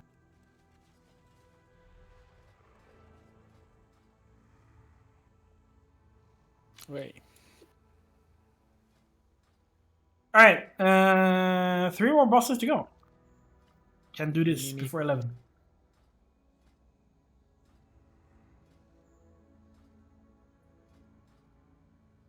Yeah, but if you wanna, as you said, if you wanna really, at least look at guides for every boss, but spend a little more time maybe looking at what Thorim and Freya and Yogg-Saron is about. Yeah, Thorim, Freya, and Yogg is the ones I want to spend time on to figure out if you have any anything we missed or anything I'm not gonna explain, or if you have a good strategy for something that I missed or whatever. But also, it's finding out the best way to do your job on that fight.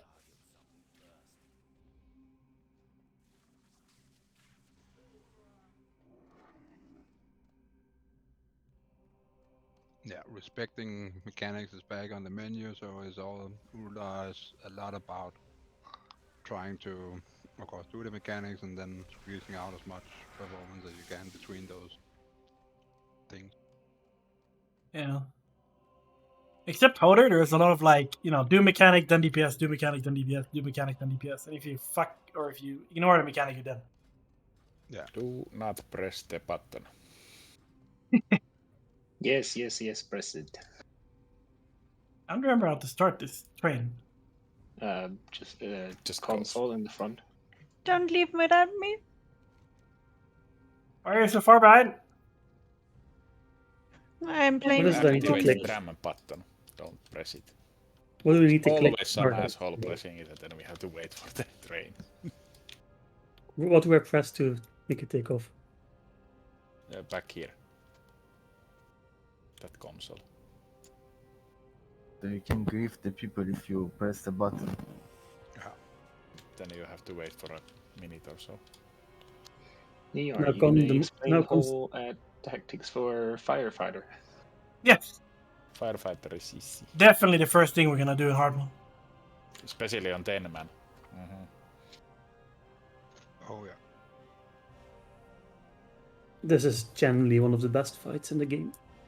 Yep.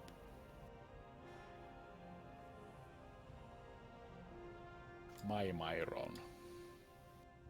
Mimiron. Who's run?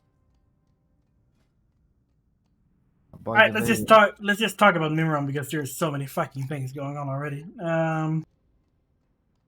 4-phase fight. You're gonna fight like 4 different types of mobs basically, and then in the end, like phase 4 is all of them combined into one thing. How did Astral die? I jumped off the train. And Yeah. apparently that's the thing. I think you can use the teleporter now that we have. Also, this is the thing that that someone might die on, because if you touch one of these bombs, you die. Patchwork line. Is it guaranteed death or is just a big amount Guaranteed of You can explode them when you. death? Like it's guaranteed for Wrath of Lich King characters. The small guys, right? Yeah. Alright, number 1 thing, do not press that button until I tell you. Can't Ever. fly here. Well, Wait, what so the was that about button, the button? the button starts the hard mode, so no button pressing. Right, phase 1. He's gonna be in this tank. He.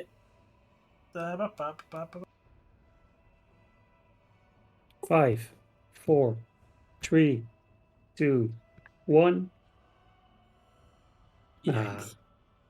But yeah, so his abilities here is called Napalm Shell. He's just gonna target a random player in the raid, throw like a big fire thing on them, and he's have to run out. Don't be in the fire. Next thing he will do is cast something called Plasma Blast on his current tank. Like it's a channel dealing massive damage. So you need to use tank cooldown for this. Shock Blast is a melee thing where he's going to cast a thing for 3 seconds.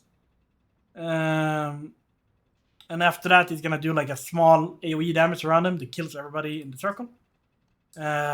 Which makes this fun most of the time is he's gonna spawn some bombs around the melee team.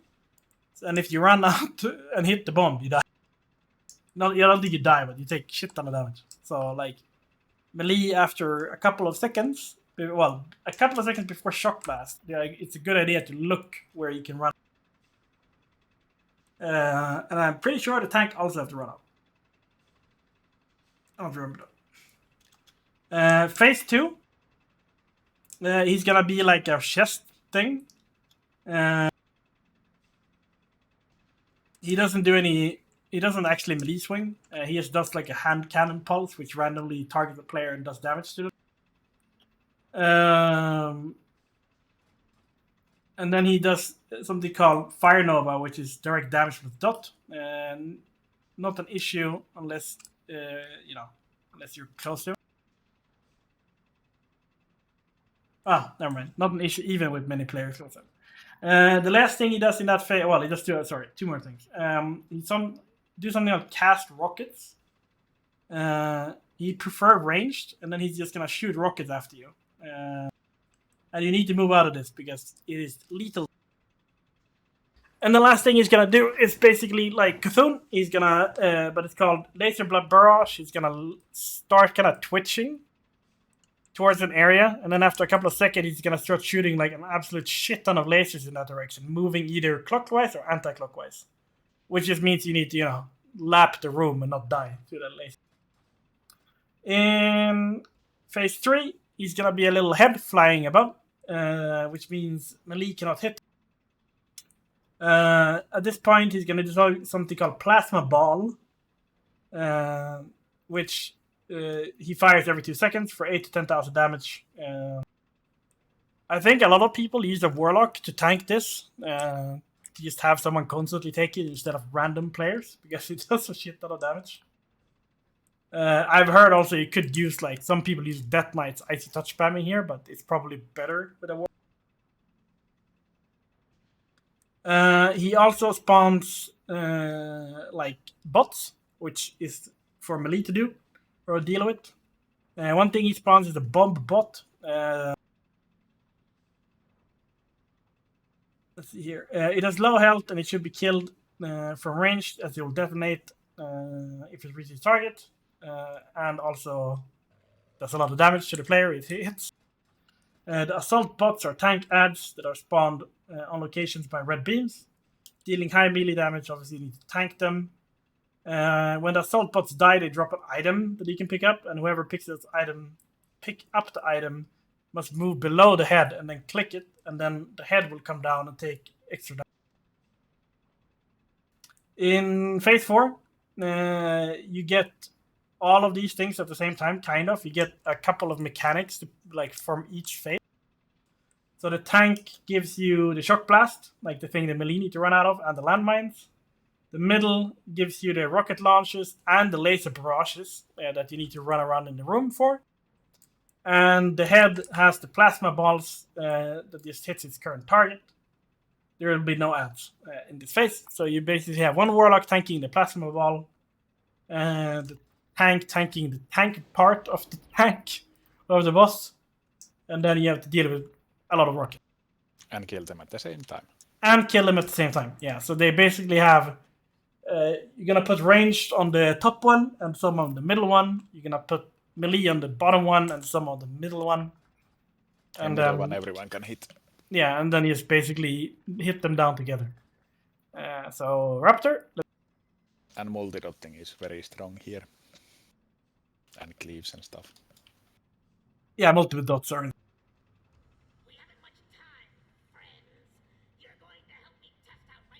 Mines. Yeah, these are the mines that you have to run out of if you're melee.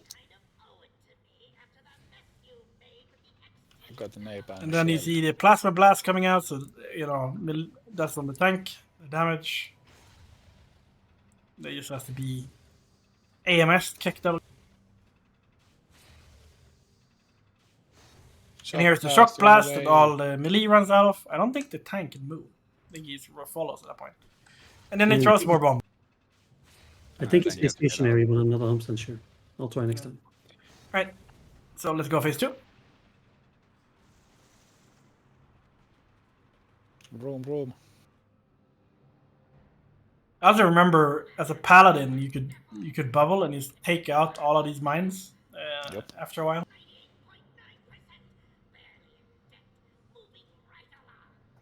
Does it work with the hunter turns as well on the mines? Rob. It's only in Wrath of Lich King is only like a parry and dodge chain still, and it's not damage reduction. Oh. Okay. I don't think you can block spells and stuff like that. Or like parry. Yeah, I mean, would probably have to try that out. I played that on a P server, and it work there, but I think that was a wrong mechanic. Does it deflect? It's not parry. Yeah, they might have. Oh, yeah, that's true. I Well, know I cast spells on Hunter. They deflected. Heat way. that might be a thing. What it is. I think rogues with cloak should work and sprint. Oh yeah, rogue might be. That's maybe for 2 or 3. Or Cloak rogue wears out quite fast. So the red one was the rocket barrage thing that hit. So you can It's see the very laser. slow. Now it's spinning in. Yeah, as you see it stop and then start twitching, and then it's gonna shoot in basically a circle. If you get hit by this thing, you're dead. Few Even times mine. 2 laser barrage. There might be mines up at this point as well, so. Yeah. Yep. Right, next phase.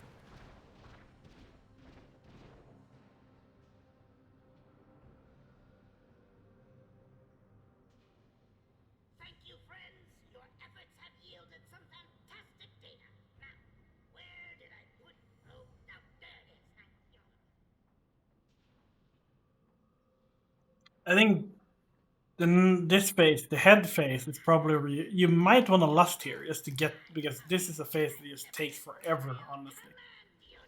And if you can lust, you give your casters some damage on the head. It might help, especially when you get him down once, right? Like you. He seems fight- slightly bugged. He's bugged. No, there he is. Yeah, so you see the assault bot, the bomb bot is just gonna be killed by, I don't know, like 1 or 2 range maybe. And then if you pick up the thing, you move under him, you use it, and then he comes down. And then you lust and you nuke him, probably in normal mode.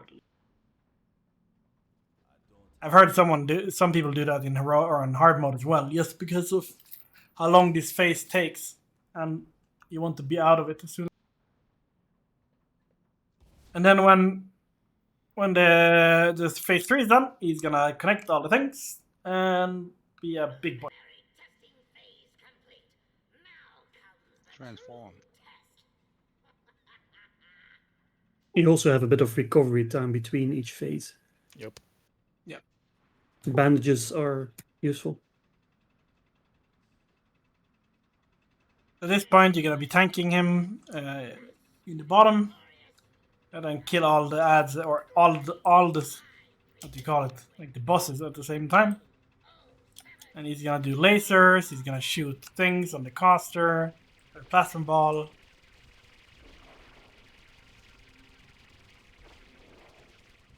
I'm not sure it's hitting me.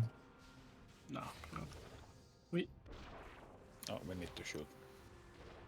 Yeah, let's just get it done. That's it. I had to kill every single body part. Do they have to die at a certain time? Or does it not matter? Can't remember. Yeah, there's a timer he will repair if the things are not killed at the same time. Yeah, I think it. But Kinda I think like it's like 15 Fugen seconds. and I think it's like 15 seconds or something like that.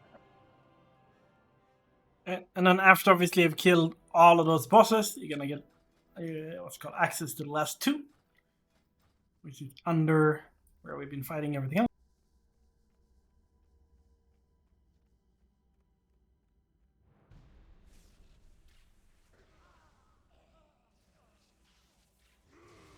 We can teleport out of here. Yes, that's what I would do.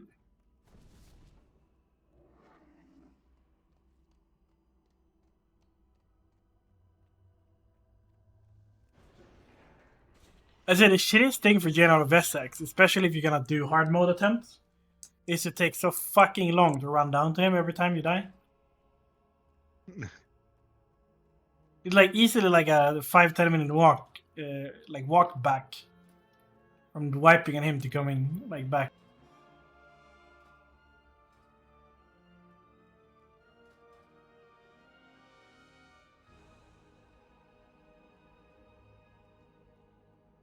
Still not as bad as CQ40, but Oh, I think I spent more time running in that rate than killing shit.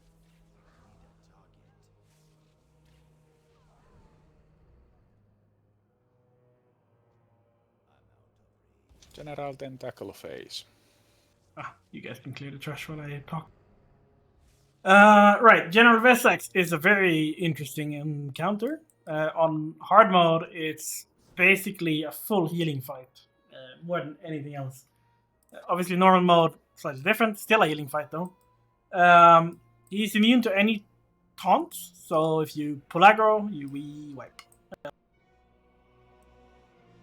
So once you pull him, all your mana regeneration is gone. You cannot do any mana regen anymore. I think the only thing that works is... oh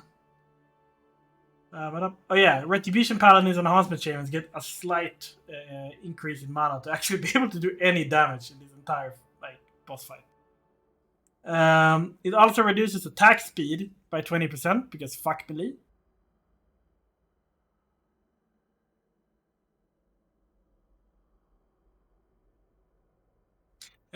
Obviously, out of this is kind of an encounter as well, where at least for healers, it could be an idea to find like haste crit gear or something instead of like anything with MP5 or spirit on it. So in normal mode, during phase 1, there's something called Serenite Vapors, which look like small gas clouds coming around the room. If you kill these, they will spawn a little puddle that will reduce your basically it will take HP away for mana, doubling up every 2 seconds. So for the first tick is 100 mana for 200 HP, second one is 200 mana for 400 HP, and so on and so on and so on. You can die by this mechanic, and I don't think all the healers would be super happy if you as a caster run in and just dumped all your HP into mana and then force them to heal.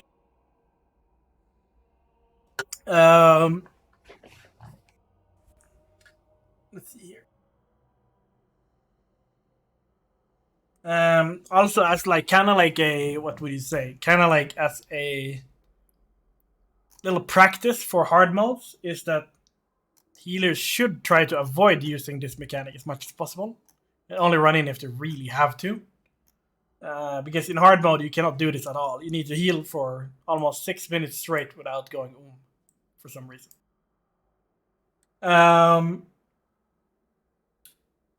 The other mechanic he has is called Shadow Crush. Will almost always go on a ranged DPS. I think the only time you would ever hit the melee is if there's no one in range. It looks like the Shadow Crush from the mobs before, what's he called? The guy in Lost Kingdom. It's kind of like those. Yeah, it's basically a giant, pretty slow-moving shadow projectile being shot at you. Or not at you, it's at where you were standing. And if you get hit by it, you basically die. It's a big circle as well. Yes, that's the fun part. If you don't get hit by it when it lands, but then walk into it, you gain 100% magic damage dealt, 100% cost speed, minus 75% mana cost, and minus 75% healing done. So this is basically like ranged DPS heaven, right? It's basically, the idea is that you dodge the initial hit, and then you walk into it, and then you wait until a new one obviously can spawn. You dodge that, you move back into it.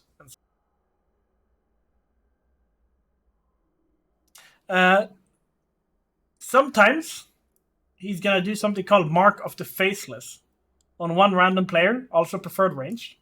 This debuff causes no harm to the player itself, but will cause him to do high magic damage every second to all nearby allies, 15% of max HP every 2 seconds.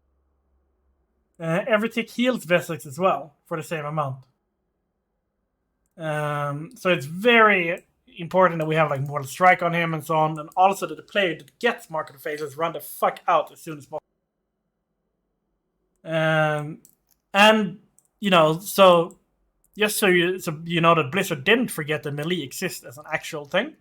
They decided to put one ability in called Searing Flames that must be interrupted every 6 seconds, or every 10 to 8 seconds, sorry. If not, you basically wipe. And to make sure that Tank doesn't fall asleep, he will debuff himself every minute with something called Search of Darkness. And for the next 10 seconds, he does double damage. And that's it.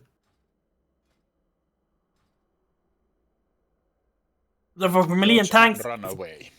yeah. So for melee and tanks, it's basically a pointless encounter completely. For casters and range, or sorry, and healers, is a lot. While Searing flames. while Raptor is doing the boss mechanic, Here is Shadow Crash. that's Shadow Crash. I have all the things on me. There's another Shadow Crash coming to same spot. Yeah. So what you want to do is you Here want the to vapor. Yeah, that's the vapor. And what you want to do as a ranged DPS, right, is stand on this green spot. And then if you, as a range, then get marked to faceless, you want to, well, now we have a vapor here, but you want to pick this spot and run straight backwards if you get the mark of the faceless. You probably even want to move this a little bit up, by the way, like probably to like here. Probably should be splitting the range into 2 groups. No, you do one group. So we don't have to move always. Nah, it's probably... You can have 2 of the battles at the same time. Well, we'll see. At least what... Wow, what wiki this... guide says to spread everyone out in a circle around them and just have a few people in each. Yep. I don't know. At least the guys I'm looking at... the only thing they say is that you have 3... Well, if you have 3 markers here, you have this center spot is where all the DPS are. And then to not make all of it crazy is that you have half your DPS run left and half of your DPS run right to move away. And then just come back in on. Yeah, melee healers can go into melee range and not be targeted by the Shadow Crash. Shadow Crash, yeah. Yeah. And I don't think he marks on faceless. However, if there are not at least 4 people outside of 15 yards, you start casting it on players inside 15 yards melee. Yeah, so the mark can't happen on melee either. If you have enough people outside. 75% armor reduction, by the way. I think the reason as well why you want to most of the time have one spot for this. I mean, I think what they mean actually. Wait, hold on.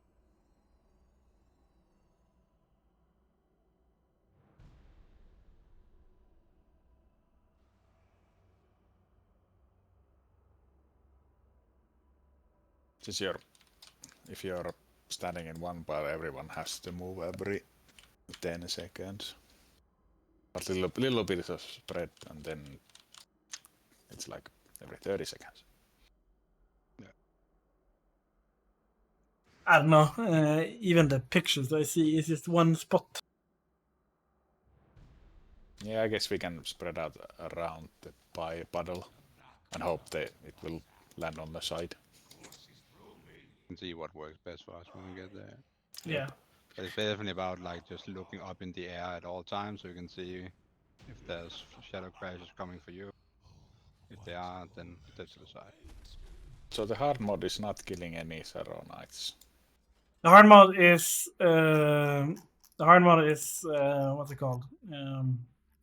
You wait until 6 Serenites spawn, which takes roughly 6 minutes. I guess it's 1 a minute. And say when they have spawned 6, I saw a reference for 8, but I don't know. But anyways, when they have all spawned, they're gonna make it ad that you want to kill, and then after you kill the ad, you kill. And he's immune to damage while you're killing the ad. So what you want to do, and since it takes like 6 to 8 minutes of doing this, what I've seen people do is basically all the casters just run into melee and wand, and they have like a hunter or something running around, or a couple of people maybe, is running around outside to just get the shadow crashes and shit. And then 6 minutes later, when the ad spawn, you run into it, you pop all your cooldowns, and nuke it down.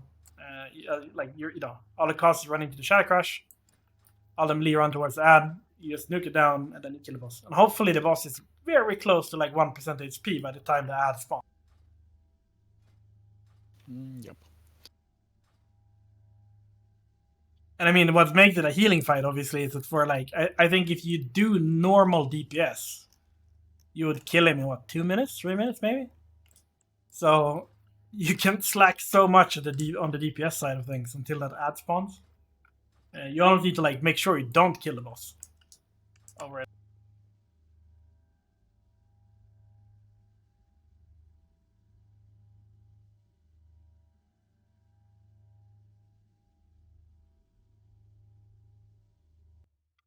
Alright,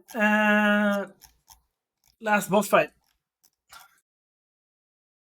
I don't know. It's 10:45. Is it worth us discussing this fight or the hard mode version we want to try on the day we're there? Or I kinda want to go to sleep. Yeah, there's not that much time. We can do a quick run over just how the boss phases work. sure. Just to kill mobs. Yeah, I'm not gonna go over the minions because obviously we're gonna try with only one live, which is Storm. That means no. Well, fine. Let's go over what the minions do. So if you have Mimiron, you get 10% damage and 20% movement speed. He also massively reduces the casting speed of every ad in phase 2. This is important, obviously, for if you want to chill. HoU grants you 10% damage, minus 20% damage taken. Will also prevent the player death by encasing them in an ice block. So you save he saved your life once every minute-ish. Thorium grants 10% damage plus and also 20% max HP. He will also regularly execute ads in phase 3 that would otherwise be immortal if they reach low HP. Freya grants 10% damage and plus 20% healing received. She'll also give us something called Sanity Wells, which in one light we cannot use, so we'll ignore them for now. I guess the biggest thing about this fight is you have a resource specifically called Sanity that starts at 100. Sanity is good. The more you have of it, the better. There is abilities in the encounter that will reduce your sanity. If you hit 0, you get mind control and start killing all your friends. Very bad ability. So, phase 1 looks like this. There is clouds in the room and Sarah in the middle. When you pop a cloud, you spawn an ad. I think they also spawn in regular timers as well. The idea is that the only way to get to phase 2 is to kill Sarah, but she's a friendly NPC, so how do you do that? And what you do is you take these ads that we can go on. No, let's not spawn it yet. Well, yeah. So you take the ad that you spawn, you run it into the center, you kill it under her, which reduces her HP by like 20% every kill. And during phase 1, she has a couple of abilities. She has something called Sarah's Fervor. It's a debuff that increases the player's damage taken by 20%. Costs him to take 100% damage as well. So you need to be healed pretty fast. Sarah's Blessing is a debuff that causes 60,000 shadow damage over 20 seconds. Itself is mostly harmless, but it can stack with other things to make it annoying. And Sarah's Anger is used of Guardians of Yogg-Saron rather than players to increase the melee damage done per swing. After phase 1, you have phase 2, which is fighting kinda Yogg-Saron itself. You split your raid up into teams. One in the kind of like the mind team, or let's say upstairs, and then the downstairs, which is here. To get through this phase, you need to get Yogg-Saron's brain down to 30 or 50% HP. I don't remember. And how you do that is I think after 20 seconds in phase 2, it's gonna spawn 10 portals around him. 1 portal per person. You run in. There's 3 different rooms you can get. The idea is that you need in the room you need to kill like fake mobs, like neutral mobs that is basically tentacles. And after you kill all the tentacles, there will be a new room that spawns, which is his brain, where you can run in and nuke the brain. And he's casting an ability that you before it's done, you need to run out, because if you're inside the brain when that's cast, you die or get mind controlled. So either you lust in there to kill him as fast as you can, or you take a couple of times. Phase 2 lasts until you've done that, so it's just repeat basically all the time. You get out of the brain 20 seconds later, or 10 seconds later even. New portal spawn. You jump in again.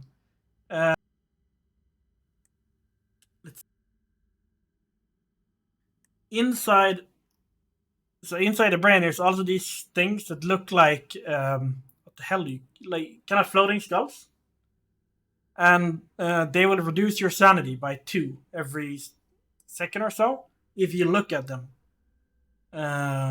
So you kind of either have to look away and try to run sideways, or run some way where you aren't getting hit. Especially on One Light in the Darkness, it's very important you try to reduce the sanity reduction as much as you can. On the outside team or the downstairs team will deal with 3 tentacles. You have the Corruptor Tentacle, which casts debuffs, which is super annoying. This needs to be constantly interrupted. If you do One Light, as we're gonna try, this is a really fast cast, which means you have to interrupt it really quickly all the time. However, it's the lowest priority kill target out of the 3 tentacles. You just have to be constantly interrupted. You have a Crusher Tentacle, which you never want to be close to. If you get hit by this in melee, you die. You might also kill people around you, because it smashes you and people around you. If you're a pet class, sending having pet macros that send anything close to this thing might kill someone else close to you. So, keep your pets in order. He also if no one is close to him, or if no one has done any melee damage to him, he has a cost called Diminished Power, which reduces the damage done in the room by 20%. I think judgments work as a melee, so the paladins can constantly just judge the mob to get this thing to stop. The last thing is a Constrictor Tentacle, which grabs any a player near it and prevents them from moving, causing heavy damage over time. Fairly low HP and should be focus fired instantly when it's up. And that's all the tentacles. And there's also a couple other things happening in this phase. You have a Death Ray, which is several lasers being fired at random players, or random directions around the room, sorry. From Sarah. This has to be kind of avoided. Malady of a Mind is a super annoying ability, which basically death coil a player, and at the end of the effect, if you're close to that player, you get death coil as well, and it can just continue chaining forever. You also have something called Brain Link, which links 2 players together, and if you run too far away, you start losing sanity. And that's it for phase 2. And I don't think, is phase 3 only in hard modes? No, this is right. No. Sorry, so yeah, once your Yogg-Saron reaches 30% HP in the brain, phase 3 begins. In phase 3, he will do a couple of things. He has something called Lunatic Gaze that he casts randomly between 10 and 20 seconds. And as long as you're facing Yogg-Saron, you lose sanity, quite a bit. Which means you want to basically try to either fight him almost sideways and then quickly turn away, or if you're a warlock or whatever, you can almost you can drain him through yourself. He also spawns something called Immortal Guardians, which need to be picked up by tanks ASAP. They do insane damage. And since melee doesn't really like to fight something with the backs turned to it, melee will most of the time just sit and kill these mobs over and over and over again. They will also attempt to cast Life Drain a lot, which needs to be interrupted instantly. And if you, when you get into 1%, Thorn will execute them.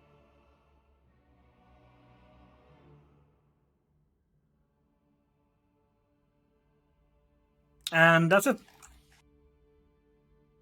And then I will go over all like the kind of hard mode part of this on I guess the extra day of raiding when we're here. So let's start a fight. It is basically all about, like, it's in the later phases about managing your sanity. If you become mind controlled and completely strong, you are out of the fight, basically. Yeah. And I would suggest these gas clouds is only walked into by tanks. I remember us doing the one light with the Freya, just because you don't have to worry about sanity manipulation and stuff like that. It should be pretty okay though with Thorn. Yeah, also we had some people who were really bad at that. It is you might be run over by ads very quickly. Then you just need high damage. So you see the Constrictor Tentacle spawn up here. There's a Corruptor Tentacle somewhere that just has to be interrupted all the time. And here is his portals. You take them. You aren't, as me, stunned. And then you get into a room. And you see these like skulls here that you need to like not kill. We're probably gonna assign people to part of this room, like what you need to kill each. I think that was the best room as well you can get, right? Yeah, I think so. And then when you kill all the neutral mobs, somewhere in this room you're gonna get a brain. You're gonna get the brain. And then you see this cost called Induce Madness, and you need to get out of this room by clicking on these portals before that cost. Yeah, you run next to the portal, do as much damage as you can, and then... Yeah. And then we're in phase 3 now, so the Immortal Guardians spawn. The Immortal Guardians don't do that much damage when they're, like, low. They do a lot of damage, but they get smaller harder you hit them, or lower their HP. And at this point, the only thing you're doing is basically, you see this Lunatic Gaze, you're losing like 4 sanity every second. If you have a lot of sanity at the end of the fight, you can obviously judge that, because you're going to lose 20 sanity for an entire Lunatic Gaze cost. So if you have a lot of sanity in the end, when there's a couple of percentage left, you can just take it and use nuke through it. But yeah, if everyone is alive at the end, like after phase 2 and haven't gone insane, this should be a kill, honestly, on one light. Yeah. What a weird fish. Very weird fish. Right, I'm gonna end the recording because the recording has gone on for 2 hours and 20 minutes.